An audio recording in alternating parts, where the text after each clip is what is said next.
Hello, everyone. I'm back again. I'm just waiting for our next speaker, but I want to look at the journal that I've created and see how many of you are going through that. So, for Cecilia's, what did you learn today that was very very important that you can take away? What did you learn from Dr. Cecilio that was important that you can take away? I think the exercise was great, amazing. I'm gonna.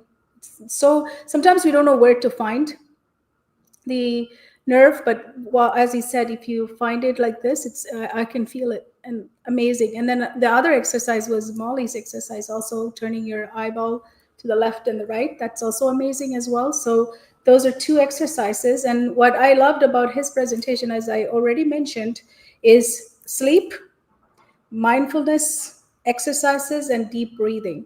I think you're going to see a common thread here. Everyone here, we talk about a lot of breathing because I think we are, with being so fast and so performance based and so productivity based people of this era, we forget to breathe. I don't know about you. So who else is here who feels like breathing is something that you sometimes feel like you're forgetting, meaning that you're not with it? I mean, obviously you're breathing, but you're not with it. You're not feeling it. Anyone here? Lori, what about yourself? Are you feeling like you're always feeling your breath? But I think if we go back to that practice of feeling it, you're going to be empowered. So we have our next speaker, Saveta. Welcome. Hey, Nice to have Kohima. you. Nice to have you here. We're waiting for you. Thank Thank you. you for joining us. So I have a presentation that I'm going to share to introduce Shiveta. So Shiveta is going to talk about topic that's lost in the noise. So Shiveta helps parents shift from managing behavior to what we're going to find out in her presentation. What does she shifts? She helps family steps stop reacting to what they need to see. So Shiveta, I'm excited to see what you're going to share about what we should stop reacting to. And she helps parents move from feeling powerless to what? So I'm excited for you to share that. And she helps families see disconnection as, because that's your topic, right? How disconnections plays in our life. So welcome, Shweta. I'm so excited. You're one of our coaches of Blocks to Flow. Thank you. Here we are. Thank you so much for those of you who are here as well. Thanks, Kohila, and welcome everyone. So, parenting in this season, in this world, it just asks for so much. And yet, it often leaves so little space for us just to be humans. So, today, we're not here to fix anything, and we're not here to try harder. We're here to slow down, to feel into the parts of parenting that don't get talked about out loud, especially those quiet, confusing moments, maybe when a child or a loved one pulls away. But first, I want you to think of a word that describes what parenting has felt like lately. What would it be? You can just say it to yourself, or you can drop it in the chat if it feels right. There are no wrong answers. Whatever's here is welcome.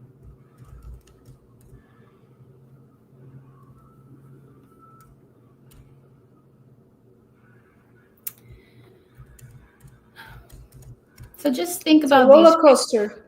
Somebody says roller Yes, coaster. roller Shweta. coaster. Yes, absolutely. So true. Yes. So yeah, roller coaster or whichever phrase or word you came up with, that's your authentic reality right now, and you're definitely not alone in this. Okay, in the modern school system, um, it can feel unnatural because it was designed for a very different time.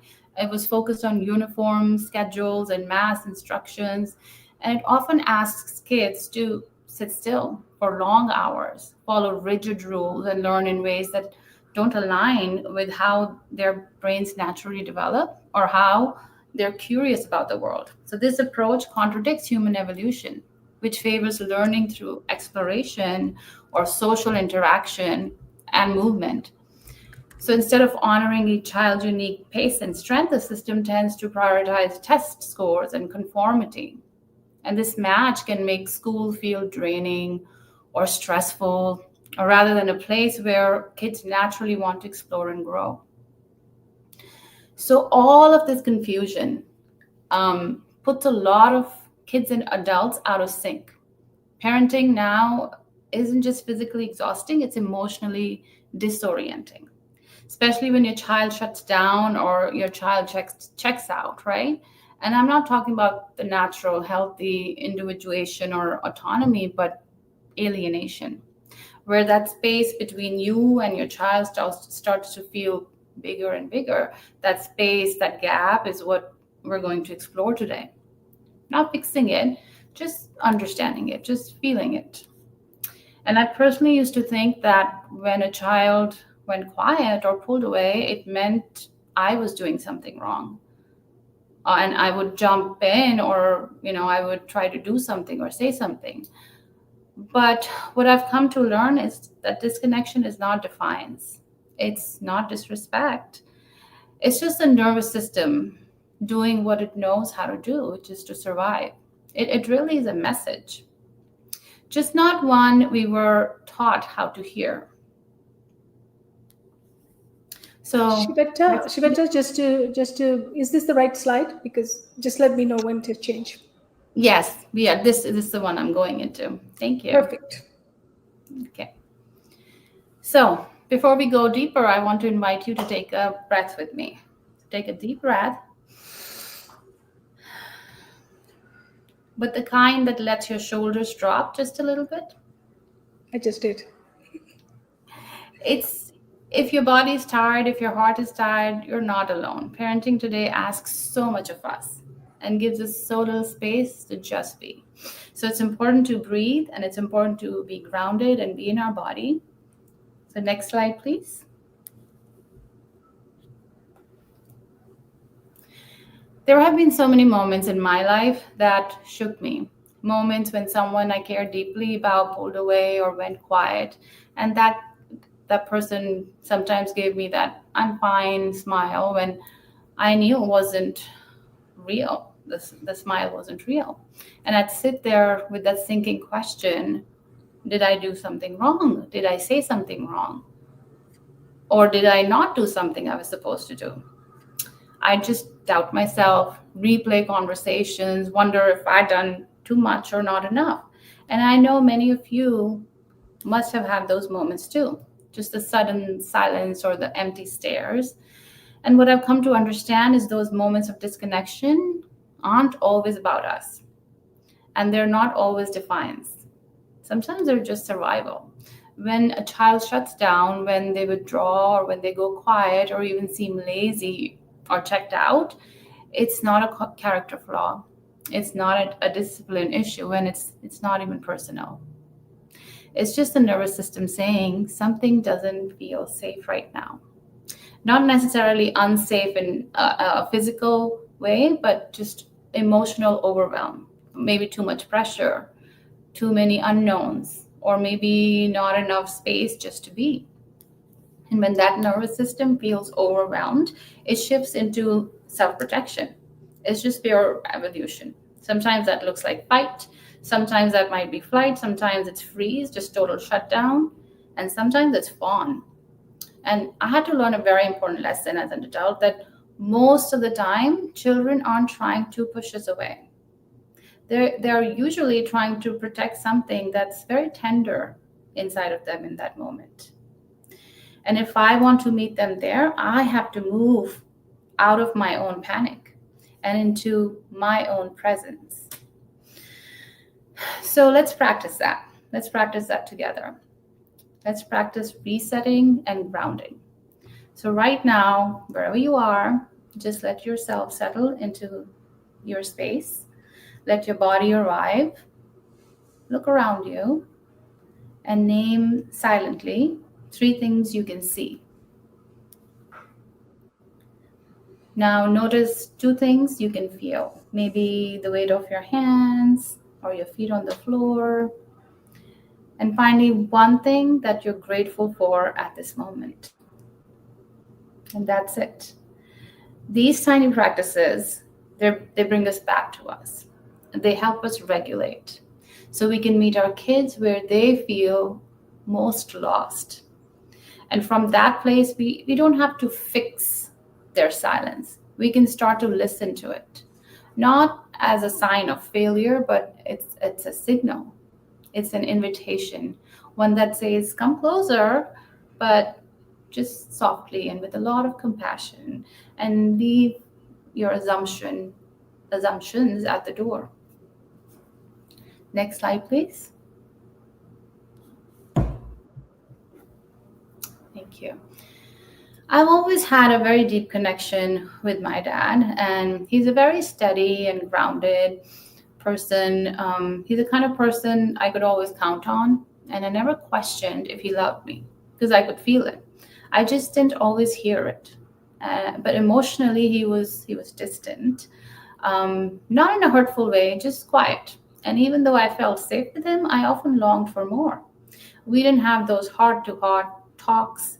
He didn't share authentic feelings. They were usually covered in humor. And I used to wonder, why couldn't he just say the things I needed to hear? Maybe some of you grew up with someone like that too. Someone who you knew loved you but couldn't quite say it. Someone who was not emotionally available. And for the longest time, I made that mean something about me because that's what kids do, right? That maybe I was too sensitive, that maybe I was too much, and that maybe the silence meant I wasn't worth the deeper connection. But over time, and especially through my work with children, I began to see it differently. I started realizing that disconnection doesn't always come from lack of love. Sometimes it comes from what love hasn't learned to say yet, or what love has never was never taught to say. You see? So my dad grew up in a world where feelings were private, where silence was strength, and where emotions weren't safe. And once I saw that, sorry about that. Once I saw that, something in me started to soften. I started noticing all the quiet ways he had been showing love all along. The way he would clean my car, the snow off of my car before I went to work, the way he would sit next to me if it was late night and I had to study, or if he would just simply ask, "Did you eat?" That was his version of saying, "Are you okay?" And I started asking myself, what if the love was there, but I just didn't know, it just didn't know how to move or how to express? What if the disconnection was not rejection? It was just pure wiring, or just protection, or just someone's unspoken history. And that started to change everything. I After that, I didn't need him to be more expressive. I just needed to stop waiting for love to sound a certain way. Next slide, please. Thank you. And that experience, it shaped how I see my students and how I support the parents I work with, because I know what it's like to feel close to someone and still feel so far away. Because I also know this: sometimes the gap is sacred. It's not a wall, sometimes it's just an invitation to listen more gently, maybe. Sometimes it's an invitation to meet someone exactly where they are and not where we wish they were. And maybe there are people, or there was someone in your life you felt disconnected. So maybe ask yourself this question: what if the gap wasn't a failure, or isn't a failure, but a doorway? Okay, what if the question isn't what's wrong with them, but rather what's alive in them that I haven't seen yet? And my time in the classroom has shown me over and over again that every behavior has a story behind it. And I'll share an example. Like Ava, and this wasn't her real name, but every time we did math, she'd shut down. She would hide her paper and ask to go to the nurse. And at first, I thought she was avoiding work, but once I slowed down and really watched, I realized she wasn't even avoiding math. She was avoiding the feeling of I can't, the feeling of failure. What if I fail? So from there, we started to shift things. So there was less pressure, more choices, more pauses. And after that, she slowly started to whisper her answers. Then she started to say them out loud, and then she even started teaching other students. And I could just see her whole personality shine. And then I had another student, Marcus, we'll call him Marcus today. Marcus would get into trouble during transitions, just lining up, coming back from recess. And I used to think that he was defiant. It just seemed like defiance. But once I understood how dysregulating transitions can be for some students, I gave him little missions. I, sometimes told him to hold the door or hand out pencils or just, simply find three blue things. And his eyes used to light up. He used to come to life and be all animated because he just needed a role to feel safe. And another example would be of another student, Casey, who was very quiet. She was always doodling, and it used to seem to me that she wasn't paying attention until one day, during a conversation, I found out that she was so passionate about drawing. And from there, I gave her a comic strip graphic organizer to see what she would do during fiction writing. And she took that and she handed me a whole packet of story. This was 13 pages long with hand drawn pictures, labels, dialogues, really full of feelings, deep imagination. So she had been learning all along. And then again and again, these kids, they have taught me so much. They've taught me that when we stop reacting and we detach from the behavior and we share space and we become present, we begin to see the signal. And what looks like defiance and withdrawal, it's a plea for safety, for dignity. And sometimes it's for permission to just be fully themselves. So disconnection is not the end. It's many times it's the beginning of a different kind of listening. And sometimes that listening opens a door we didn't even know was waiting to be opened. I Next love slide. that. I love what you just said. I have to come and say, Yeah. disconnection is a new way of communicating. Yes, It's not a shutdown. So beautiful. Thank you. absolutely. So again, let's try to slow down again, just for a moment. And if you're here, you're probably caring for a child, maybe your own, or maybe a student who sometimes pulls away or shuts down and just seems unreachable. And as a parent, you've probably tried everything: more praises, more encouragement, more consequences, and still, it just doesn't feel like there's connection. You probably feel like they're slipping away through your fingers. But think about this: what if they're not ignoring you? What if they just don't feel safe yet? And if their silence isn't rejection, maybe it's just protection. Because that's what the nervous system does. When it doesn't feel safe, it shields. It's our evolution. It's actually brilliant that they know to do it. The nervous system is not pushing you away, but it's just preserving itself. So if you look at it as invitation, you're actually being invited to listen differently. Not with your ears though, just with your presence. I'll tell you about another student. His name was AJ, and he was a third grader. And every time we started writing, he would crumple his paper, he would push back his chair, just crossed arms, hard eyes. And at first, I took it personally, and I thought he was being very difficult. But thankfully, one day I paused and I stopped reacting and I started wondering. I started becoming curious. So I offered space, no pressure, just quiet curiosity. And after a long moment, he looked up at me and he said, very honestly, he said, "Writing makes me feel dumb and I don't know what to write." And that that was the first real sentence he gave me, and it changed everything. It's so profound. Next slide, please.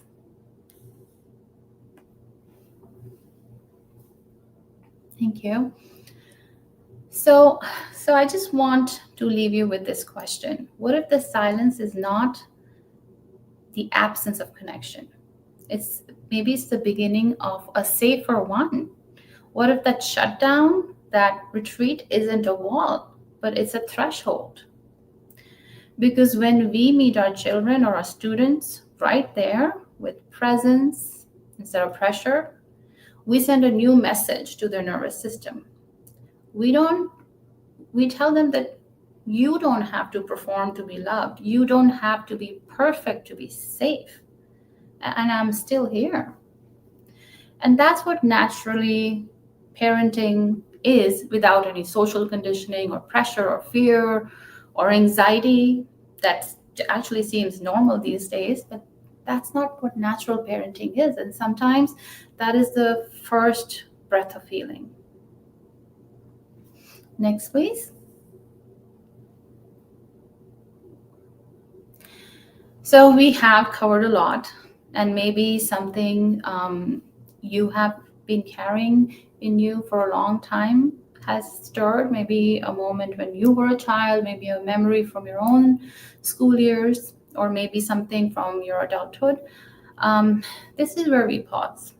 And we're not ending the conversation, we're just closing the circle. Because what I now know is this: disconnection is not the end, it's not a breakdown, it's a signal. And when we learn to listen to that signal, not react to it, not shame it, and not rush to fix it, sometimes that begins to shift. Something in us begins to shift for us, and of course for our children too. Because I think of Ava, who shut down every time we started math.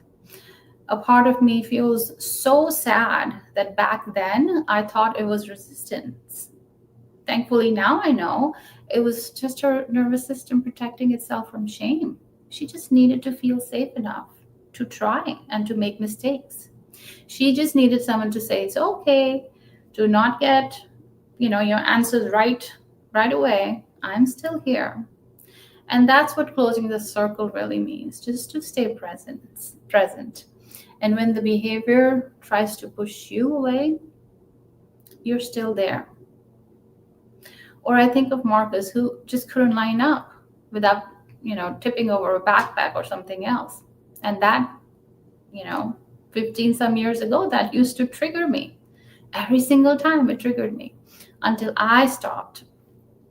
And I stopped seeing it as defiance. And I started becoming curious and asking, what is this child trying to tell me?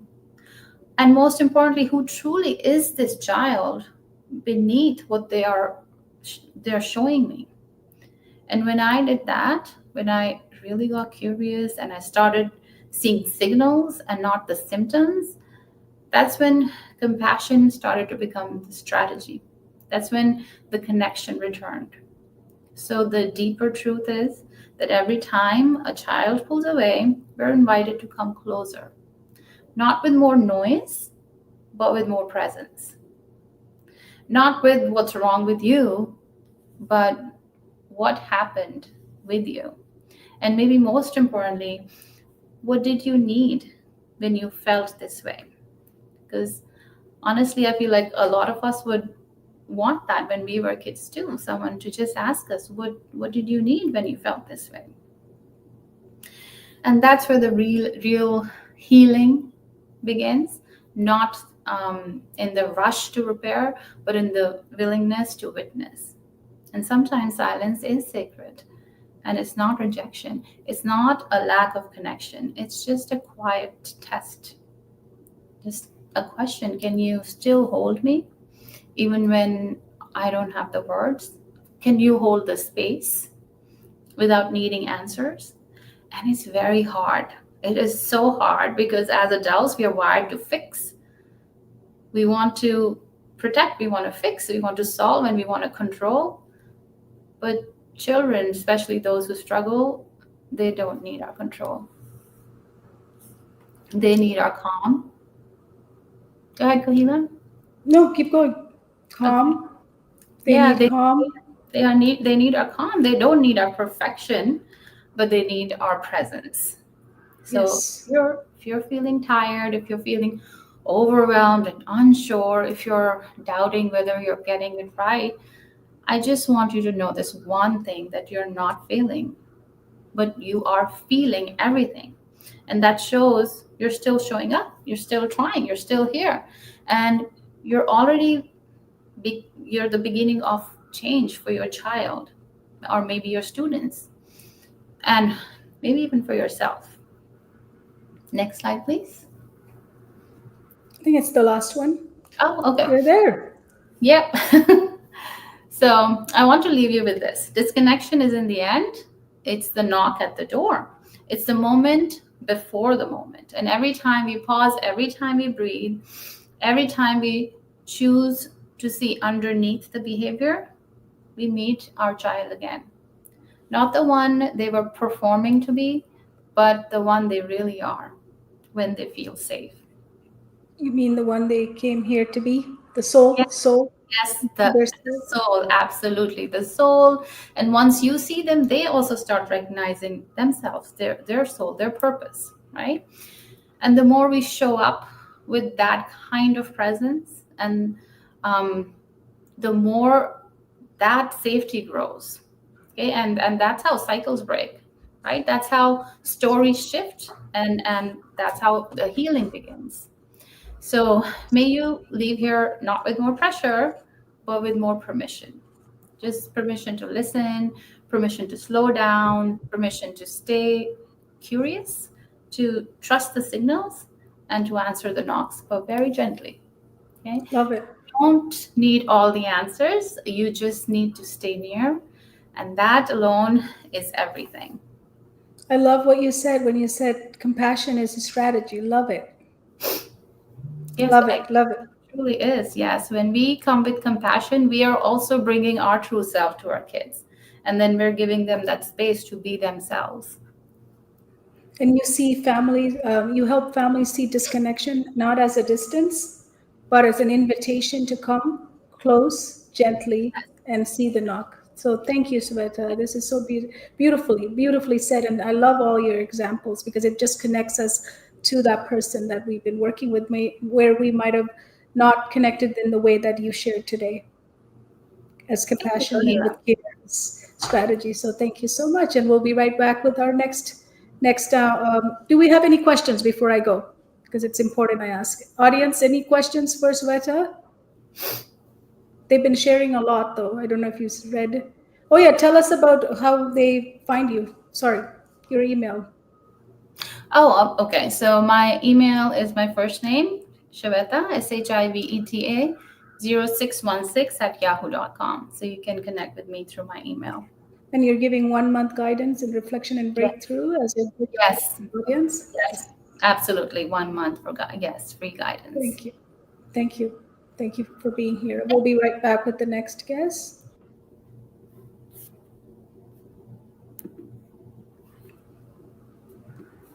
Awesome. We have Melissa. I have Melissa here. She's in the house. Come on over, Melissa. And I have a very special presentation for Melissa. Nice to see you. Hello. Nice to have you, Melissa. Our coach, Melissa. So she stands for restoring hope by seeing despair not as the end, but as she's going to tell us. Can't wait. She believes silence, meltdowns, and I don't care moments are nervous system. What? We'll find out. That's why she's here. She is committed to replacing judgment with I don't know. I'm going to wait. She's going to share. She is here to help us see what despair is not the end. That despair is not the end, right? It's not the end. So, what is it? She's going to share with us today. Thank you, Melissa, for being here. We're excited to hear what you have to share. Thank you, Kohila. I'm so excited to be here and proud of this moment, and be part of this.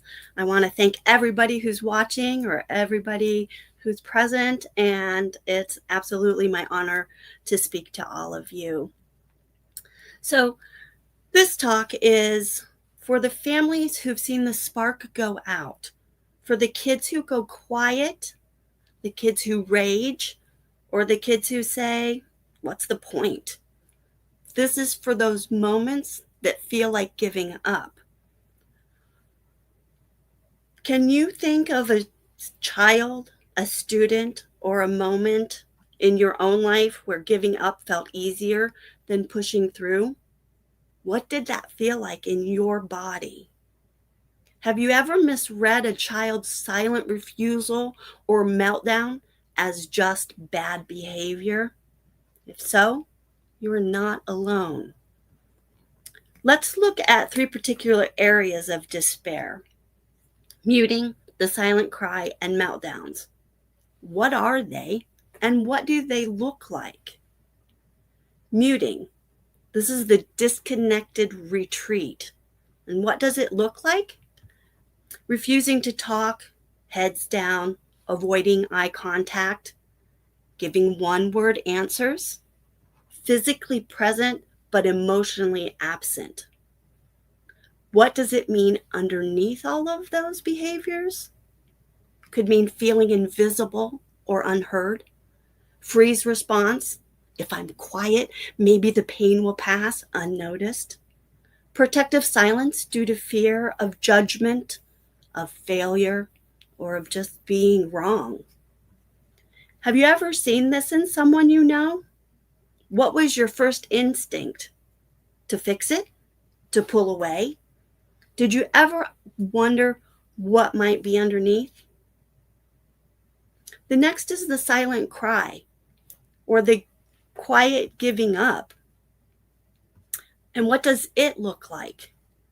Missing assignments, not raising their hand, apathy of "I don't care, it doesn't matter," shrinking, disengaging, pulling away from peers or adults. What does this mean underneath?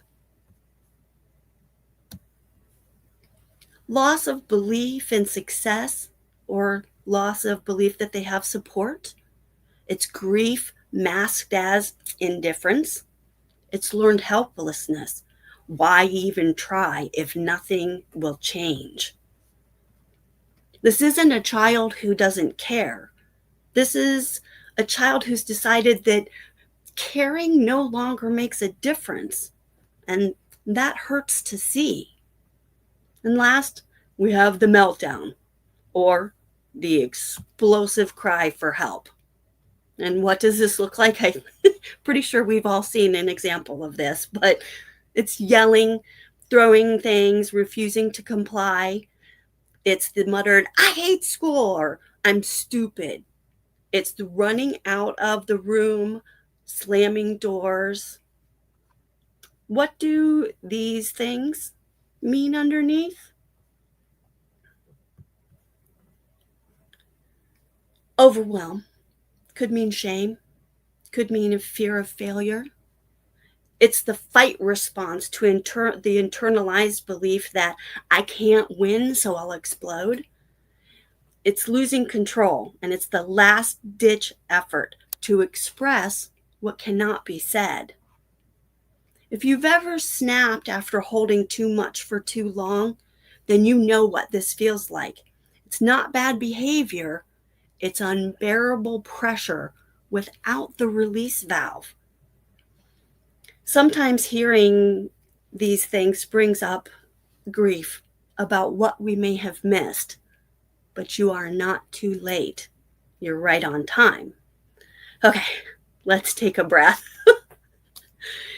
Let's go in through the nose, slow, and out. I'm not here to offer fast solutions. I'm here to hold space for what hopelessness really feels like and how we can begin to meet it.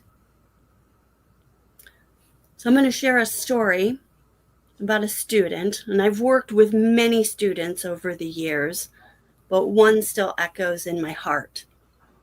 I began working with Johnny when he was in 8th grade. I heard many stories about Johnny. He was that kid, the one that refused to work by ignoring requests or muting himself. who, when he was pushed just a little bit too far, flew into a rage and melted down. Johnny was this scary kid, the kid that shut down and then blew up.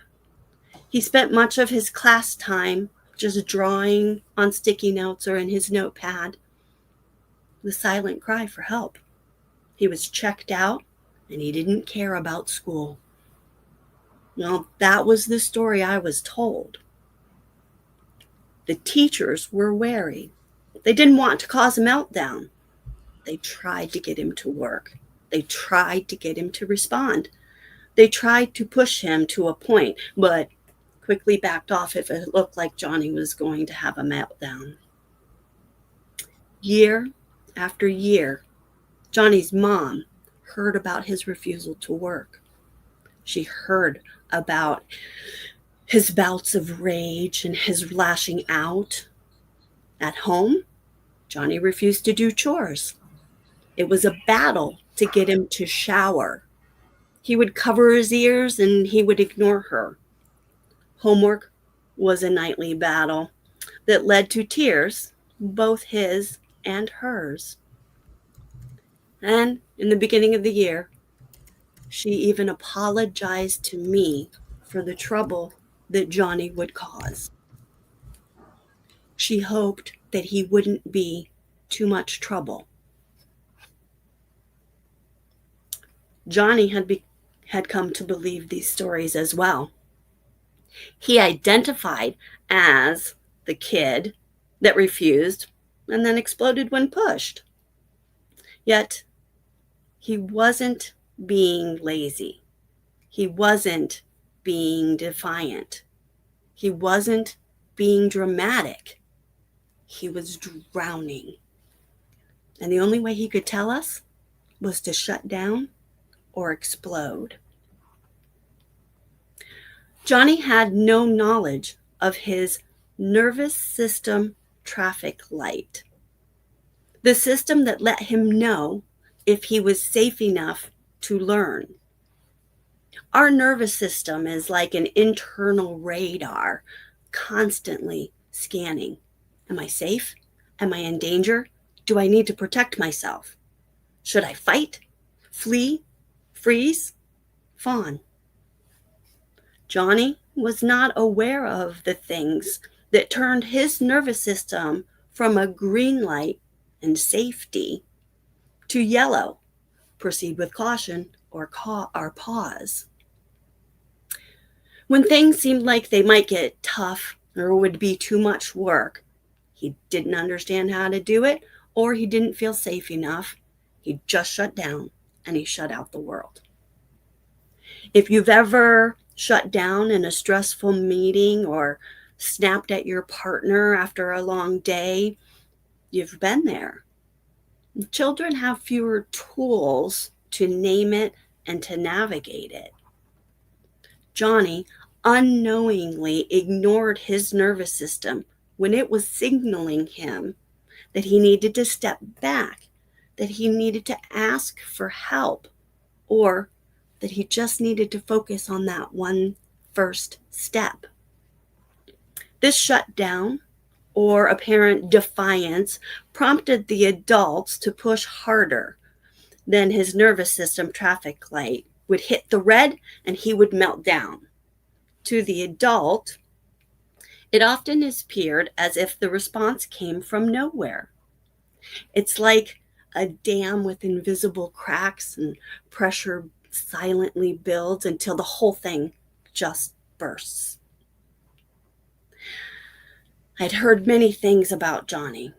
However, I didn't know him. So I got curious about Johnny. Let's try something together. I'd like you to close your eyes for a minute.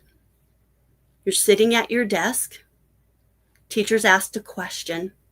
She's scanning the room. You feel the sweat under your arms. Your stomach turns. Is there a shift taking place? Can you feel that dread in your body? Did a part of you tense up? Is your heart beating faster? You pray, please, not me, not me, not me, but your name is called. That was how Johnny was feeling every day. You might feel sadness or regret or a deep ache in your chest, and that means that you care. Let's come back to our present and breathe again for a moment. Please breathe in deeply.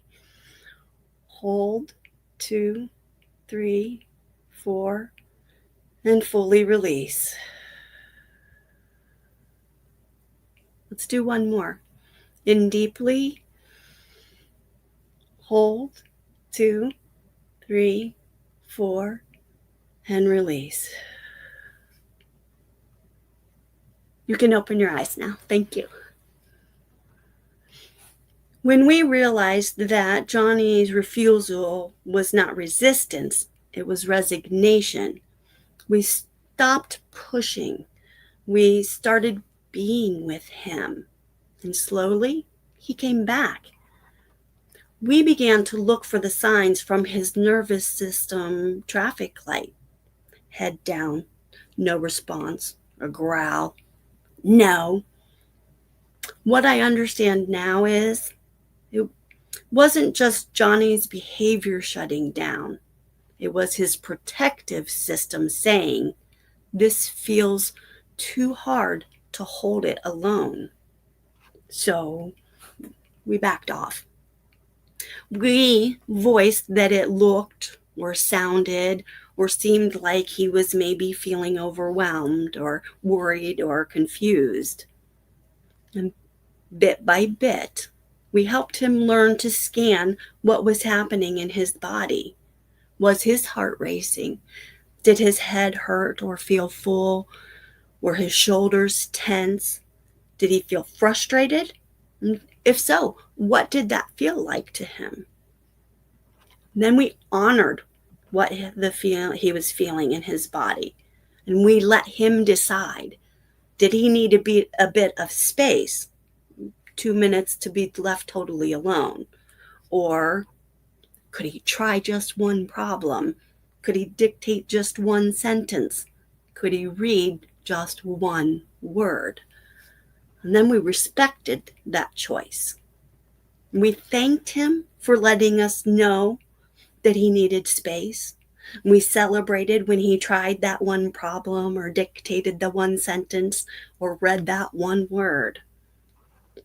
When his nervous system traffic light shifted back to green, then we gently moved forward. With time and practice, Johnny began to recognize for himself that his nervous system traffic light was shifting to yellow. He began to indicate on his own that he needed space. He began to say, grudgingly, that he would try one.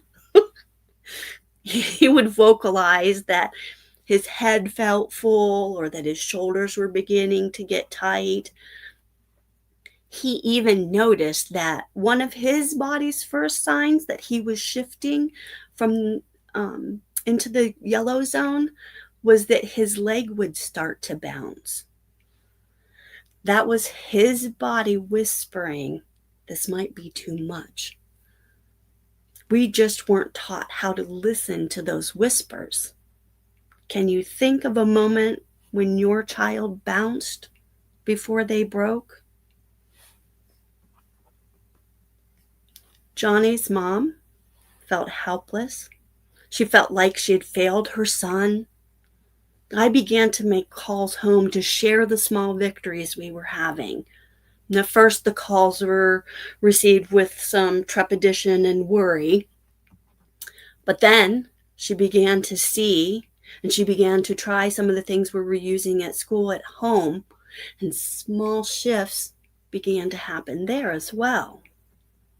Johnny began to agree to do part of his homework.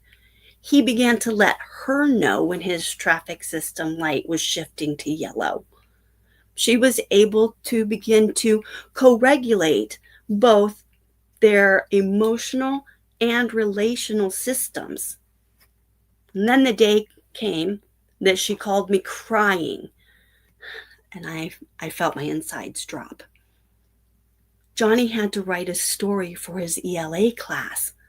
I knew the assignment she was talking about, and I held my breath.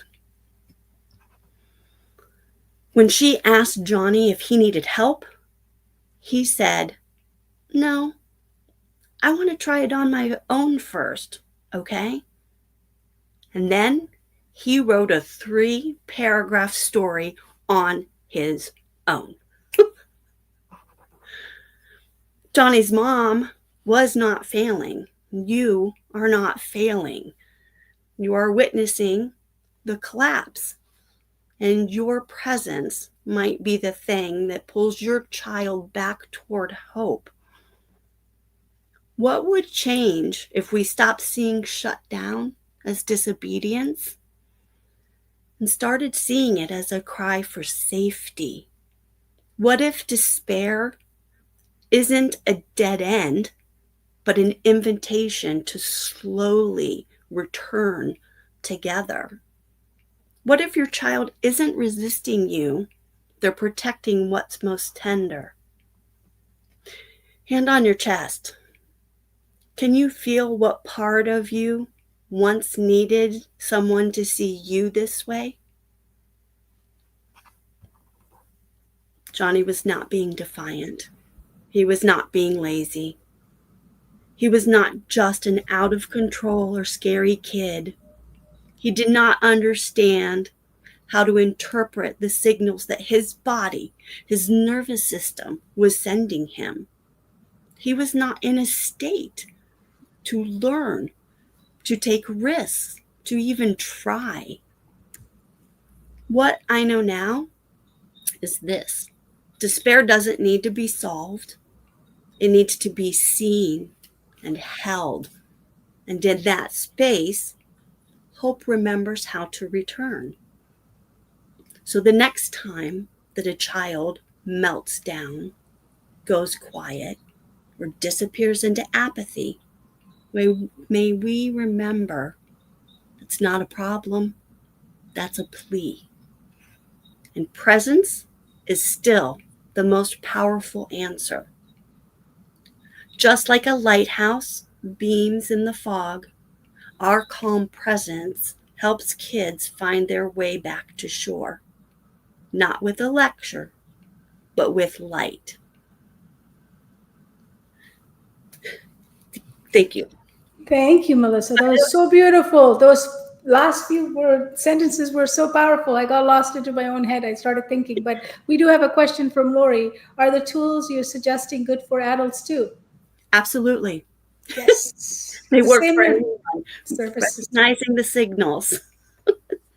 Yes, Lisa Ann says that was inspiring.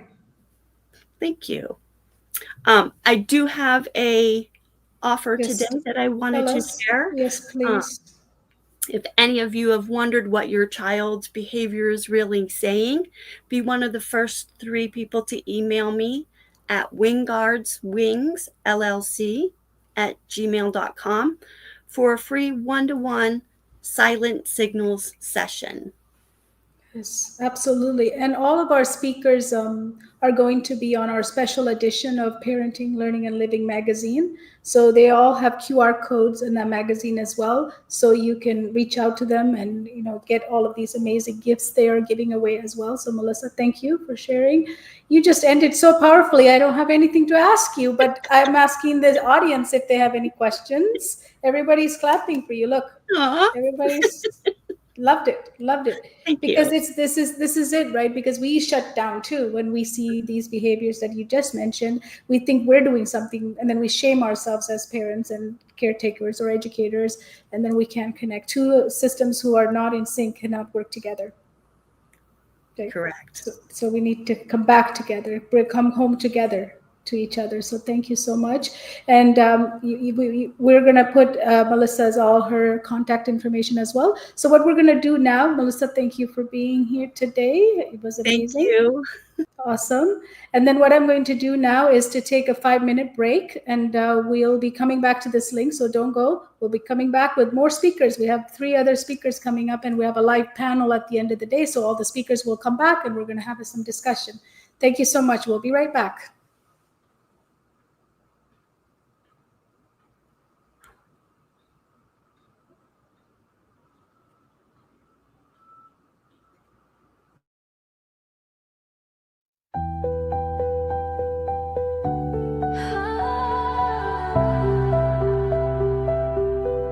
You followed the rules,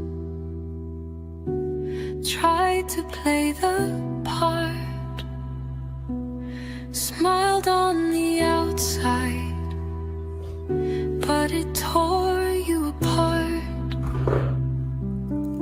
They gave you the label before they asked your name. You carried the silence, and they called it shame. You thought it was you, but it never was. You were adapting to a world without pause. The system never asked what hurt, never asked what was real,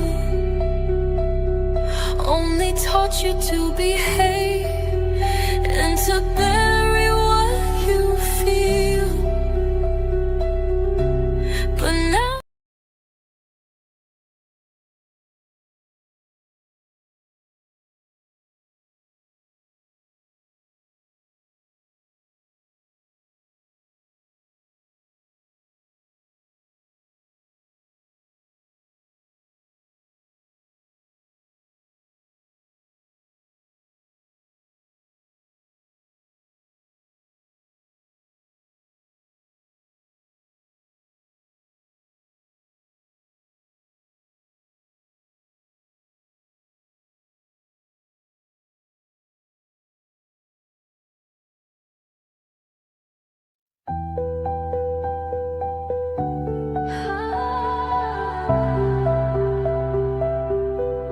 you followed the rules,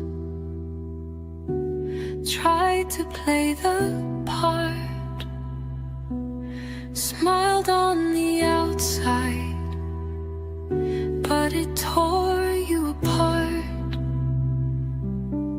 They gave you the label before they asked your name.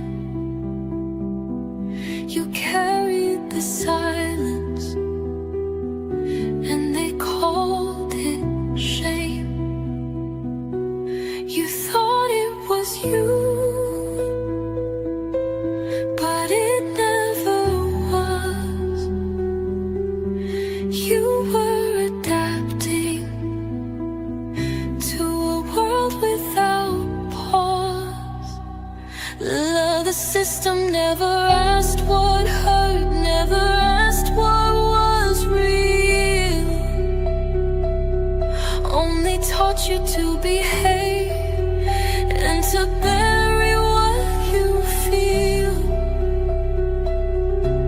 But now you see the cracks in what they called home. Now you rise from what they stole.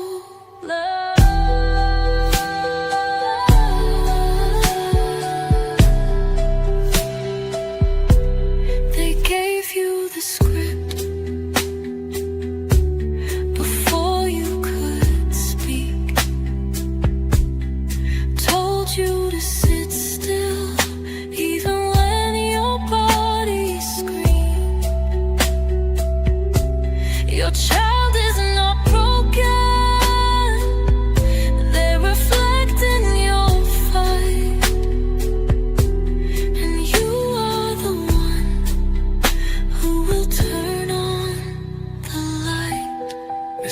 defiance. It's memory. This isn't dysfunction. It's a nervous system trying to survive. This isn't a phase. It's your soul saying, I was never the problem. The system never asked what you knew, what you carried inside. But now you remember, you were never meant to hide.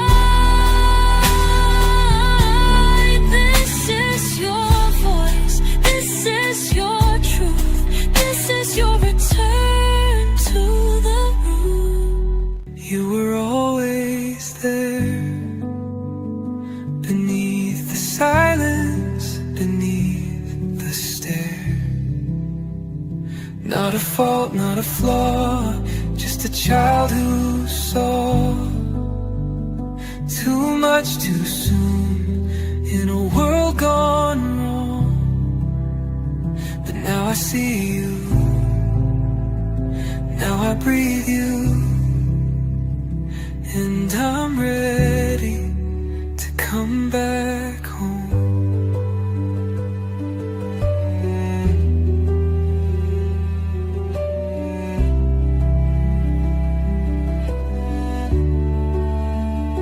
The diagnosis tried to define, but you were never that thin line.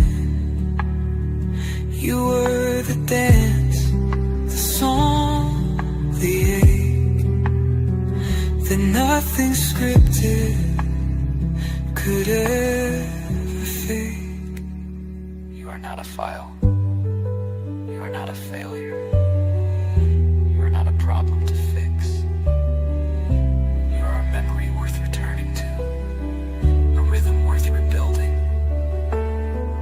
a soul worth remembering. You were always there. I just forgot to care for the voice beneath the rose, for the root beneath the gold. Now I hold you, now I know you. You were always whole.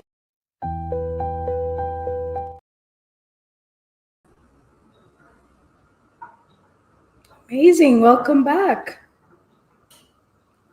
Awesome. We're back again. I just wanted to bring you back here because we've been, listening to so many important and so many wisdoms that our brain's getting full. So let's just ground us again. I want you to think about the exercise I gave you very carefully because I don't know if I was clear when we started. I asked you to take the breath you took yesterday. Can you do that? Can you take the same breath you took yesterday or last night or even an hour ago or even 10 minutes ago? Can you take that same breath? And can you take the breath you will be taking tomorrow? No, we can't. The only breath we have available is what's right here, right now, the one that I'm taking in and the one that you are taking in. So that's how you know you're present, is by being here and being true to yourself and seeing yourself through your soul. So I want you to come home to yourself and feel the breath you're taking right now. I have an amazing coach who's going to be joining me. Our coach MC is here. Welcome. Hi. Nice to have you. How are you? I have a very, very good. I'm enjoying this. Love it. And today you're saying too tired to try. What burnout in kids really means. We're burned out and kids are burned out. Is that what you're saying? Let's see what Pretty else. Yes. Aw. Yes, we stand. She stands for seeing burnout in kids not as lack of motivation, but as, she's going to tell us. What is it? I'm very curious. She believes every child deserves an environment that restores. I don't know. You will have to ask her. She is committed to replacing her try harder with, I don't know. I have no idea. She didn't tell me. She is here to show us that depletion is not the end. It's the body's way of asking for. I have no idea. MC is going to share with you right now. Thank you. Wow, thanks for this nice introduction and those pictures. That's funny. So, hi everyone. I'm super excited to be here today and to be part of the day one of this summit. We've already learned so much today, and I will have a talk that discusses about burnout. Like you said, it will tap along with kids burnout, but also a little bit about adults burnout as well. But just before, just to make sure we're all here and present and in the moment, I just invite you to just take a moment to maybe close your eyes if that feels comfortable for you, or just take some nice deep breath in and just notice. No need to change anything, just inhale and see how's your inhale and exhale. And sometimes I really like to combine my breathing with some stimulation from my vagus nerve that we talked about this morning. So I'll talk a little bit more about that. But for now, if that feels comfortable for you, maybe turn it on. You just can grab the side of your ear and just pull out a little outward, not hard, just a nice little stretch, nice little pull. And as you're doing this, just make sure that you relax your jaw even just a little bit more. For me, my jaw is very clenched. Relax your shoulders and gently release. And this time we're going to do the same, but instead of pulling straight out, just you pull straight and then a little bit down to the side. Take some nice deep breath and let that message go into our bodies. And release. And let's just do the same thing to the other side. So just take a nice little firm grip of your ear and just pull out. Gently breathing in, making sure you're relaxing your shoulders, your jaw, your face muscle, around your eyes especially. And again, just take it out and then down.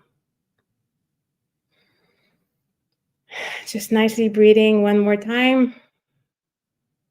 And after doing this, you can release when you feel ready. And the important part after doing these exercises to stimulate our nerves or nervous system is really to just take a pause and breathe and really rest and notice and see how it maybe shifts something in us. That's where the magic happens. So I will get back to my slide now just to show. So what I just did now is one exercise, as the presenter this morning mentioned, there's many ways to stimulate your vagus nerve. Your vagus nerve is the longest cranial nerve in our bodies that comes from the bottom of our skull all the way down to along the spine, and it's really connected to almost every single organ in our body except for a few, and it's responsible for 70% of getting us into the parasympathetic branch of our nervous system, which is the calm, rest, and digest, as opposed to the sympathetic one. The way I remember is S for sympathetic nervous system equals stress. So one way to get back into this calm and regulated state is to stimulate our vagus nerve, and the more we do it, the more frequently we do it, the easier it is for it to come back into regulation after periods of stress. And so the more frequently we do those exercises, the better your muscle become. And we really need to show this nerve that we're calm, as opposed to tell it or tell others people. Like when have you told the child calm down, and that actually works, right? Like they need to be shown how to do this. And so and there's various ones, and there's some that work. There's some that don't really work for me but work for someone else. So the idea is to really try as many as possible and see what works for you and what doesn't. And so now on to my talk. And so, yes, the intention of my talk today is to explore and perhaps reframe how we see kids' behaviors and ours, really, in fact, the signs of stress and perhaps even burnout with that it result then in a very depleted nervous system. Because in fact, kids these days, they're not misbehaving. They're really just exhausted. And similarly, the parents and teachers or whoever else, oftentimes it's the same for us. We have all these demands. We're pulled in so many directions that in the end, we're also running on empty, and we can lose it at times, and we can do behaviors and things we regret afterwards. But it was very much so because all of us seem like we're functioning like we were phones on 2% batteries, and then about to die, and then with all the apps running in the background. So like we're slowly getting so depleted and burnt out.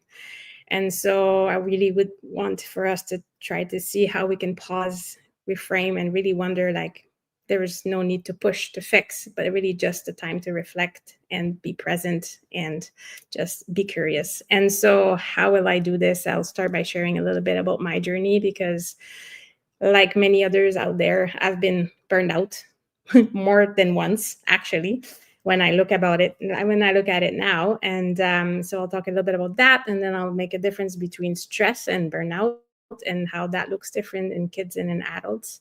I'll talk a bit about a student I worked with, and then have an invitation for all of us to perhaps reframe our perspective.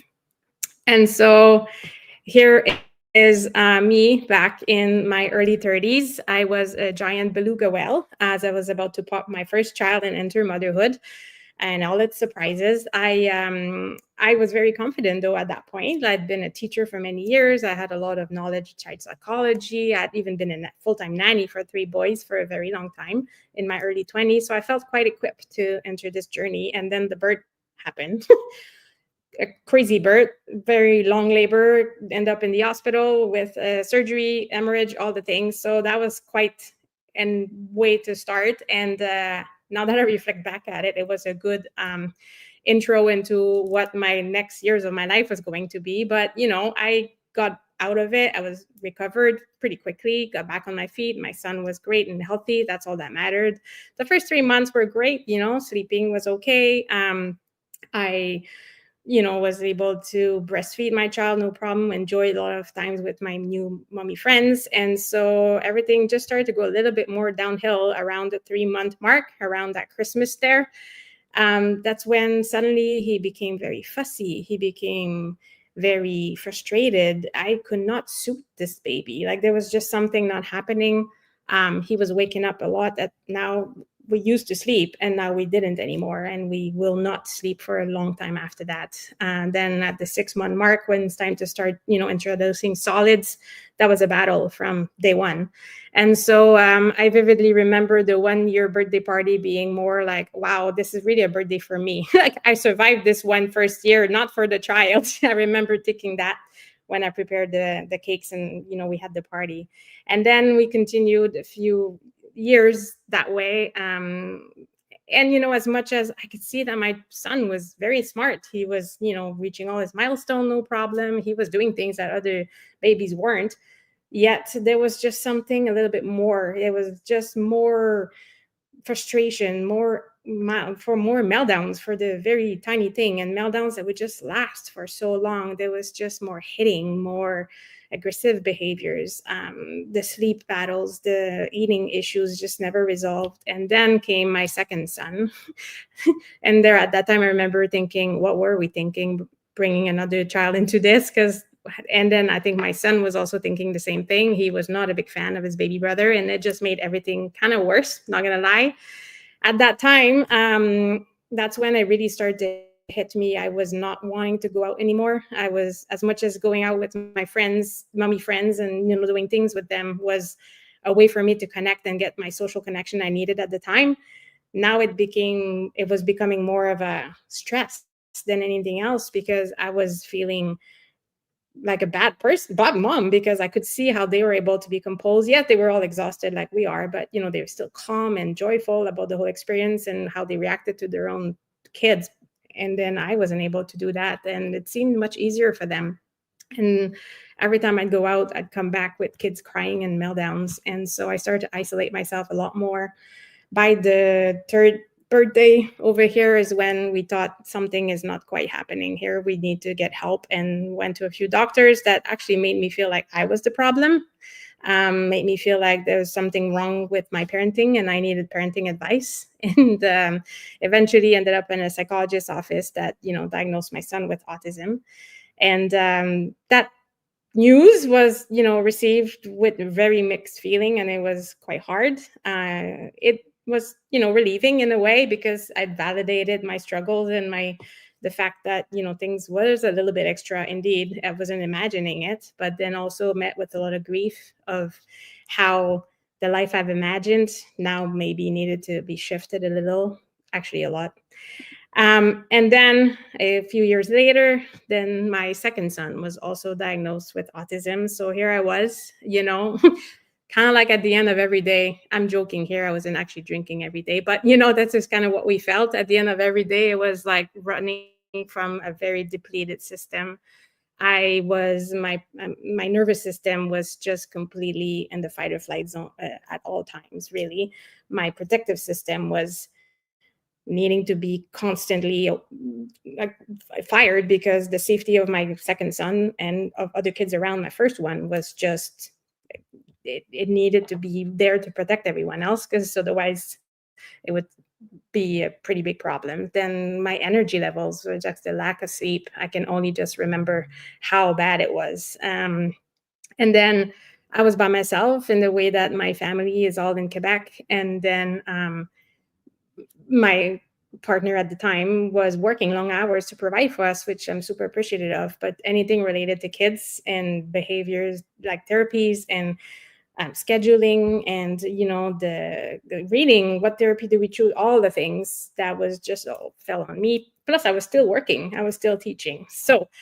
that's when I crashed. I was just unable to be the mom I wanted to be. I had so much anger, and I just was like having my own meltdowns basically every day because I was not able to be calm and the regulating person that my child didn't need to be calm. So, and I did not like that about myself. I couldn't take care of myself. I gained like 20 pounds or more. I didn't feel good in my body. So there's a point, and I remember vividly not really wanting to even get out of bed in the morning. And that was a hard feeling.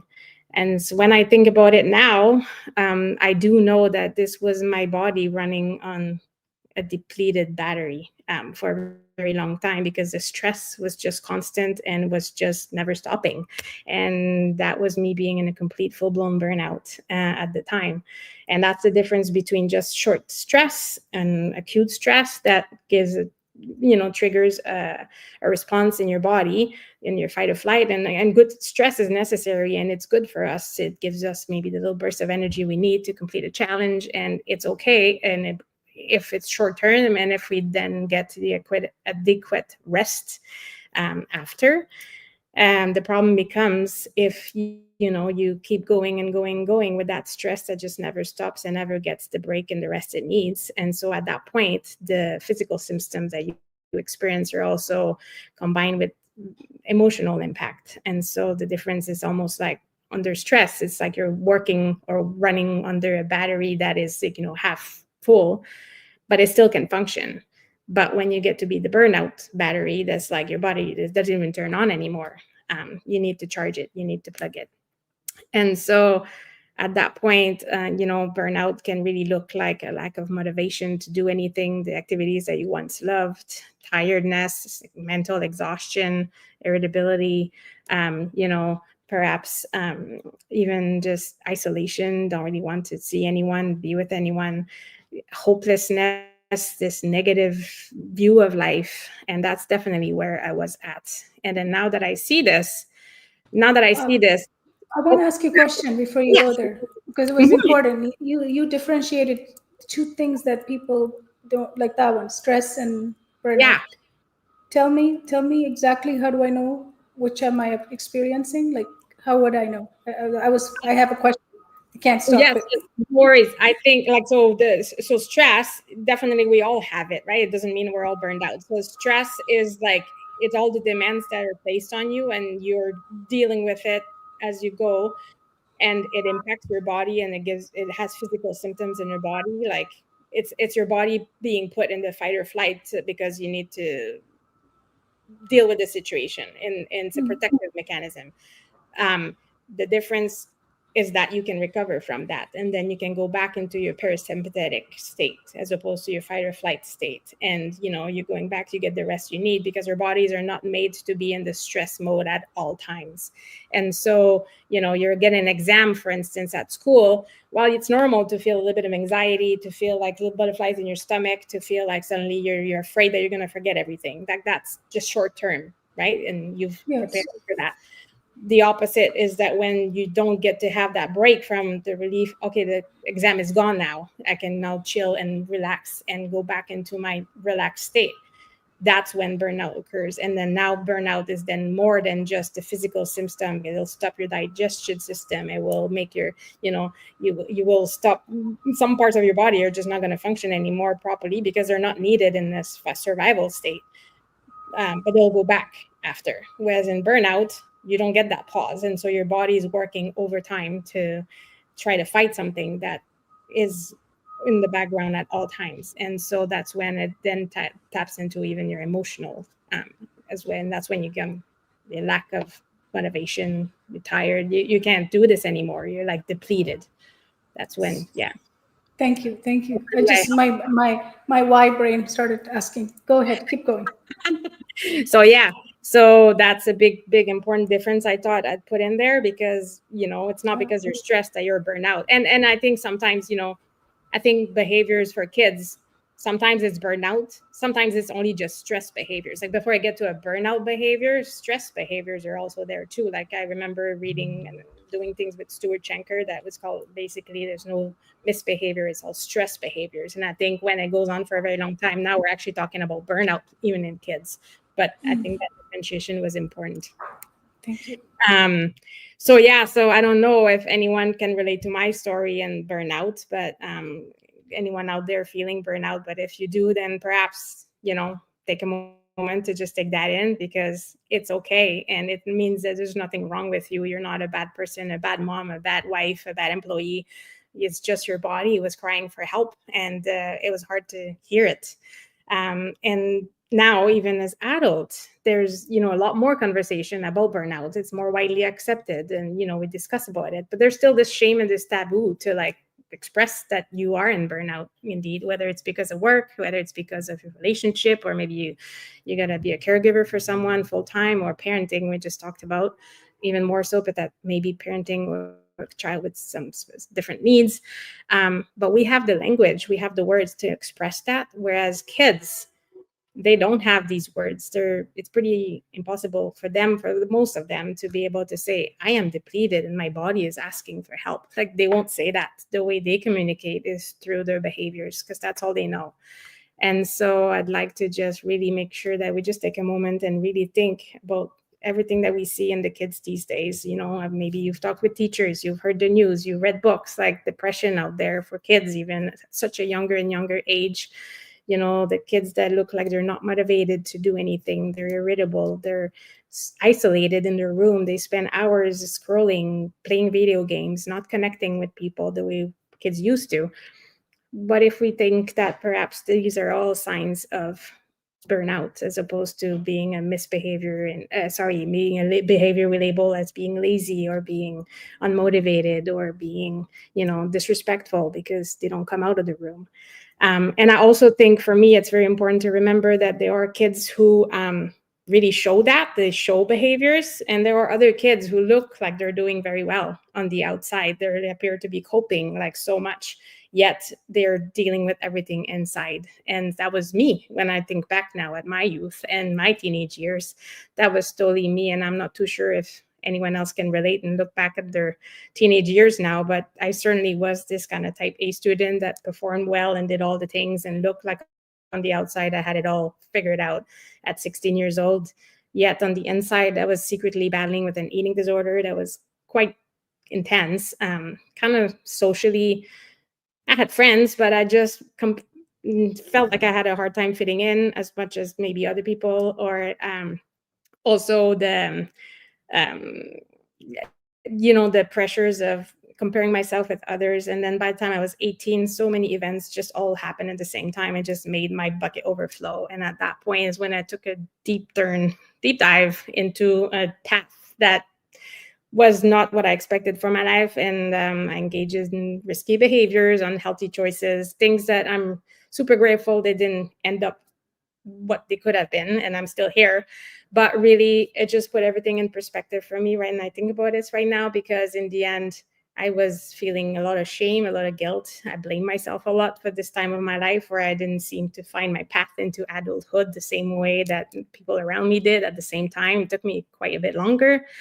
But now I see that this too was burnout. And imagine, not to say my age, but imagine if that was me in the 90s. That's when I was a teenager, and the life that we had then compared to what life is now for kids these days. And so that these days is such a fast-paced life for them, so different. And my next slide, I wanted to share a video, but I don't think I can do that.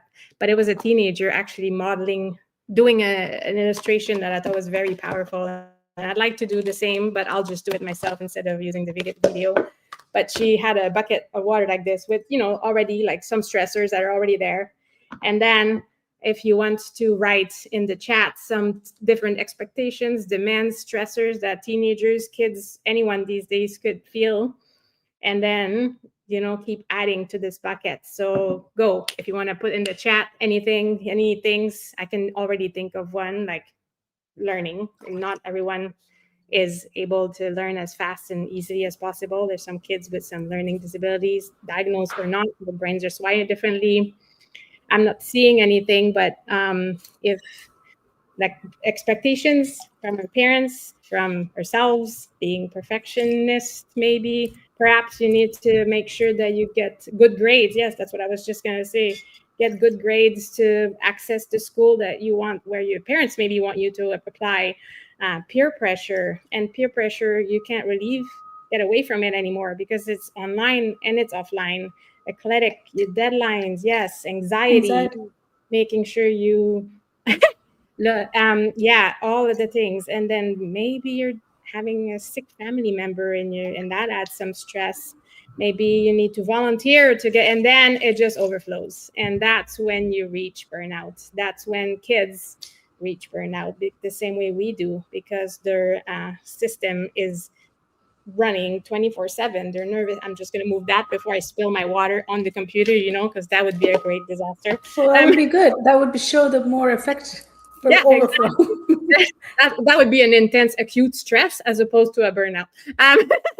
And so if we can move back maybe to my taking care of family. Yes, that's right. So there's, as you can see, there is a lot more, and depending on the age of the child, there's different realities as well. Perhaps there's neurodivergence, that diagnosed or not, but it just makes everything just a little bit extra for kids.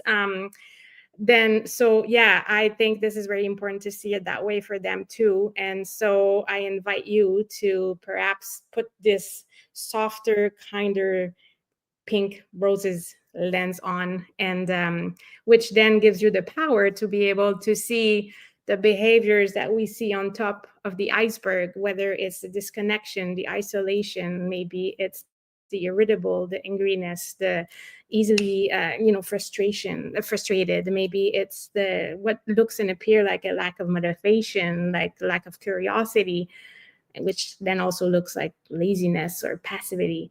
If we put those glasses on, then we get to access with care and compassion, and most importantly with curiosity and not judgment, everything that actually is underneath that iceberg that explains what's going on.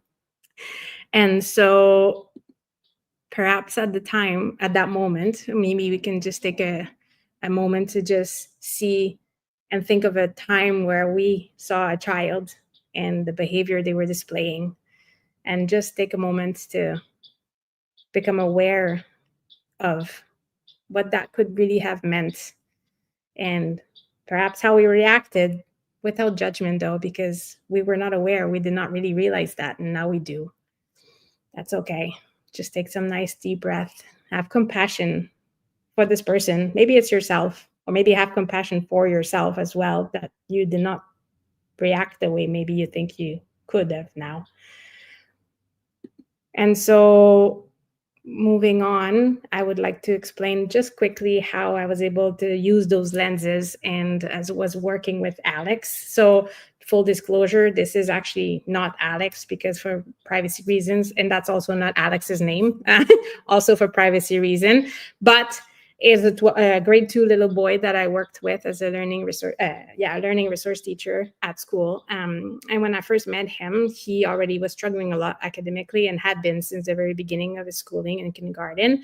He was just recently diagnosed at that point in grade 2 with learning disability, which actually is not really frequent that you see that early. So we were able to have some answers and know why things were difficult. But still, Alex was, according to experience, very curious, a very sensitive little boy. But slowly and surely, the daily frustrations from school changed him a lot. And he had a younger sister that just seemed to, everything came so much easier for her. She academically was already more advanced than him, yet at a younger age. He had the same age cousin as well that seemed to just do much better. So very early on, every time he compared himself, he was the one that was not doing great. That really affected him a lot. When he would come to my room, I'd say like, "Hey, how you doing? Welcome." And then he'd be having this like negative looking face and say like, "It's awful. I've had an awful day." He had a lot of problems with peers and conflicts and arguments. When we were in lessons, I would spend more time actually dealing with little conflicts and fights that he had with other students than actually learning. But also I would prepare activities that are obviously at his level and where he's at. But even that, he wouldn't even attempt. He wouldn't even try. It was very frustrating, to see that, because I knew he could do it, but he just wouldn't. And many people were telling me like, "Oh, it's just lazy." But really, I chose to see it differently and to really think that something, he's not broken. He just is, his nervous system is crying for help. And so there's that one rare chance I had to be alone with him in a session because everyone else was absent. And, perhaps someone else or me before would have been, "Okay, let's take this short time of one-on-one to like really cram in the information," because wow, when do you get the opportunity to be one-on-one with a student at school? He could really benefit from that to like practice his reading or whatever. But no, instead of stuffing and cramming more information into his brain that wasn't ready, I just chose to take this moment for us to just have a conversation. And I just got deep down and curious and was really wanting to spend that time to be present with him. And then I asked him like, "So what's been the hardest part for you at school lately?" And then he said, "Everyone can read in my class, but I can't. And I'm just very dumb." And that's what he thought this meant about him. He already at 7 years old had the feeling that he was dumb. His self-esteem was crushed. His self-worth was crushed already at 7 years old. That was really shocking. And then he was crying a lot when we were talking about this. And then digging a little deeper, he reminded one vivid moment that was marking for him, where he was put on the spot by his teacher to read.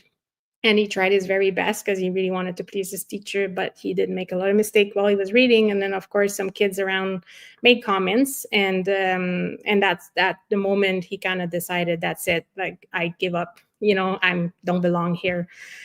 And from that moment on, he remembered that this is kind of like the defining moment of the switch for him. At that time, I use kid-friendly language to talk about his brain and talk about the different parts of their brain and how they all work together. And then we named this brain. He called it Bob. I use the word Bob a lot for everything at school and makes kids laugh. So I wasn't really surprised that he used Bob as a name for his brain.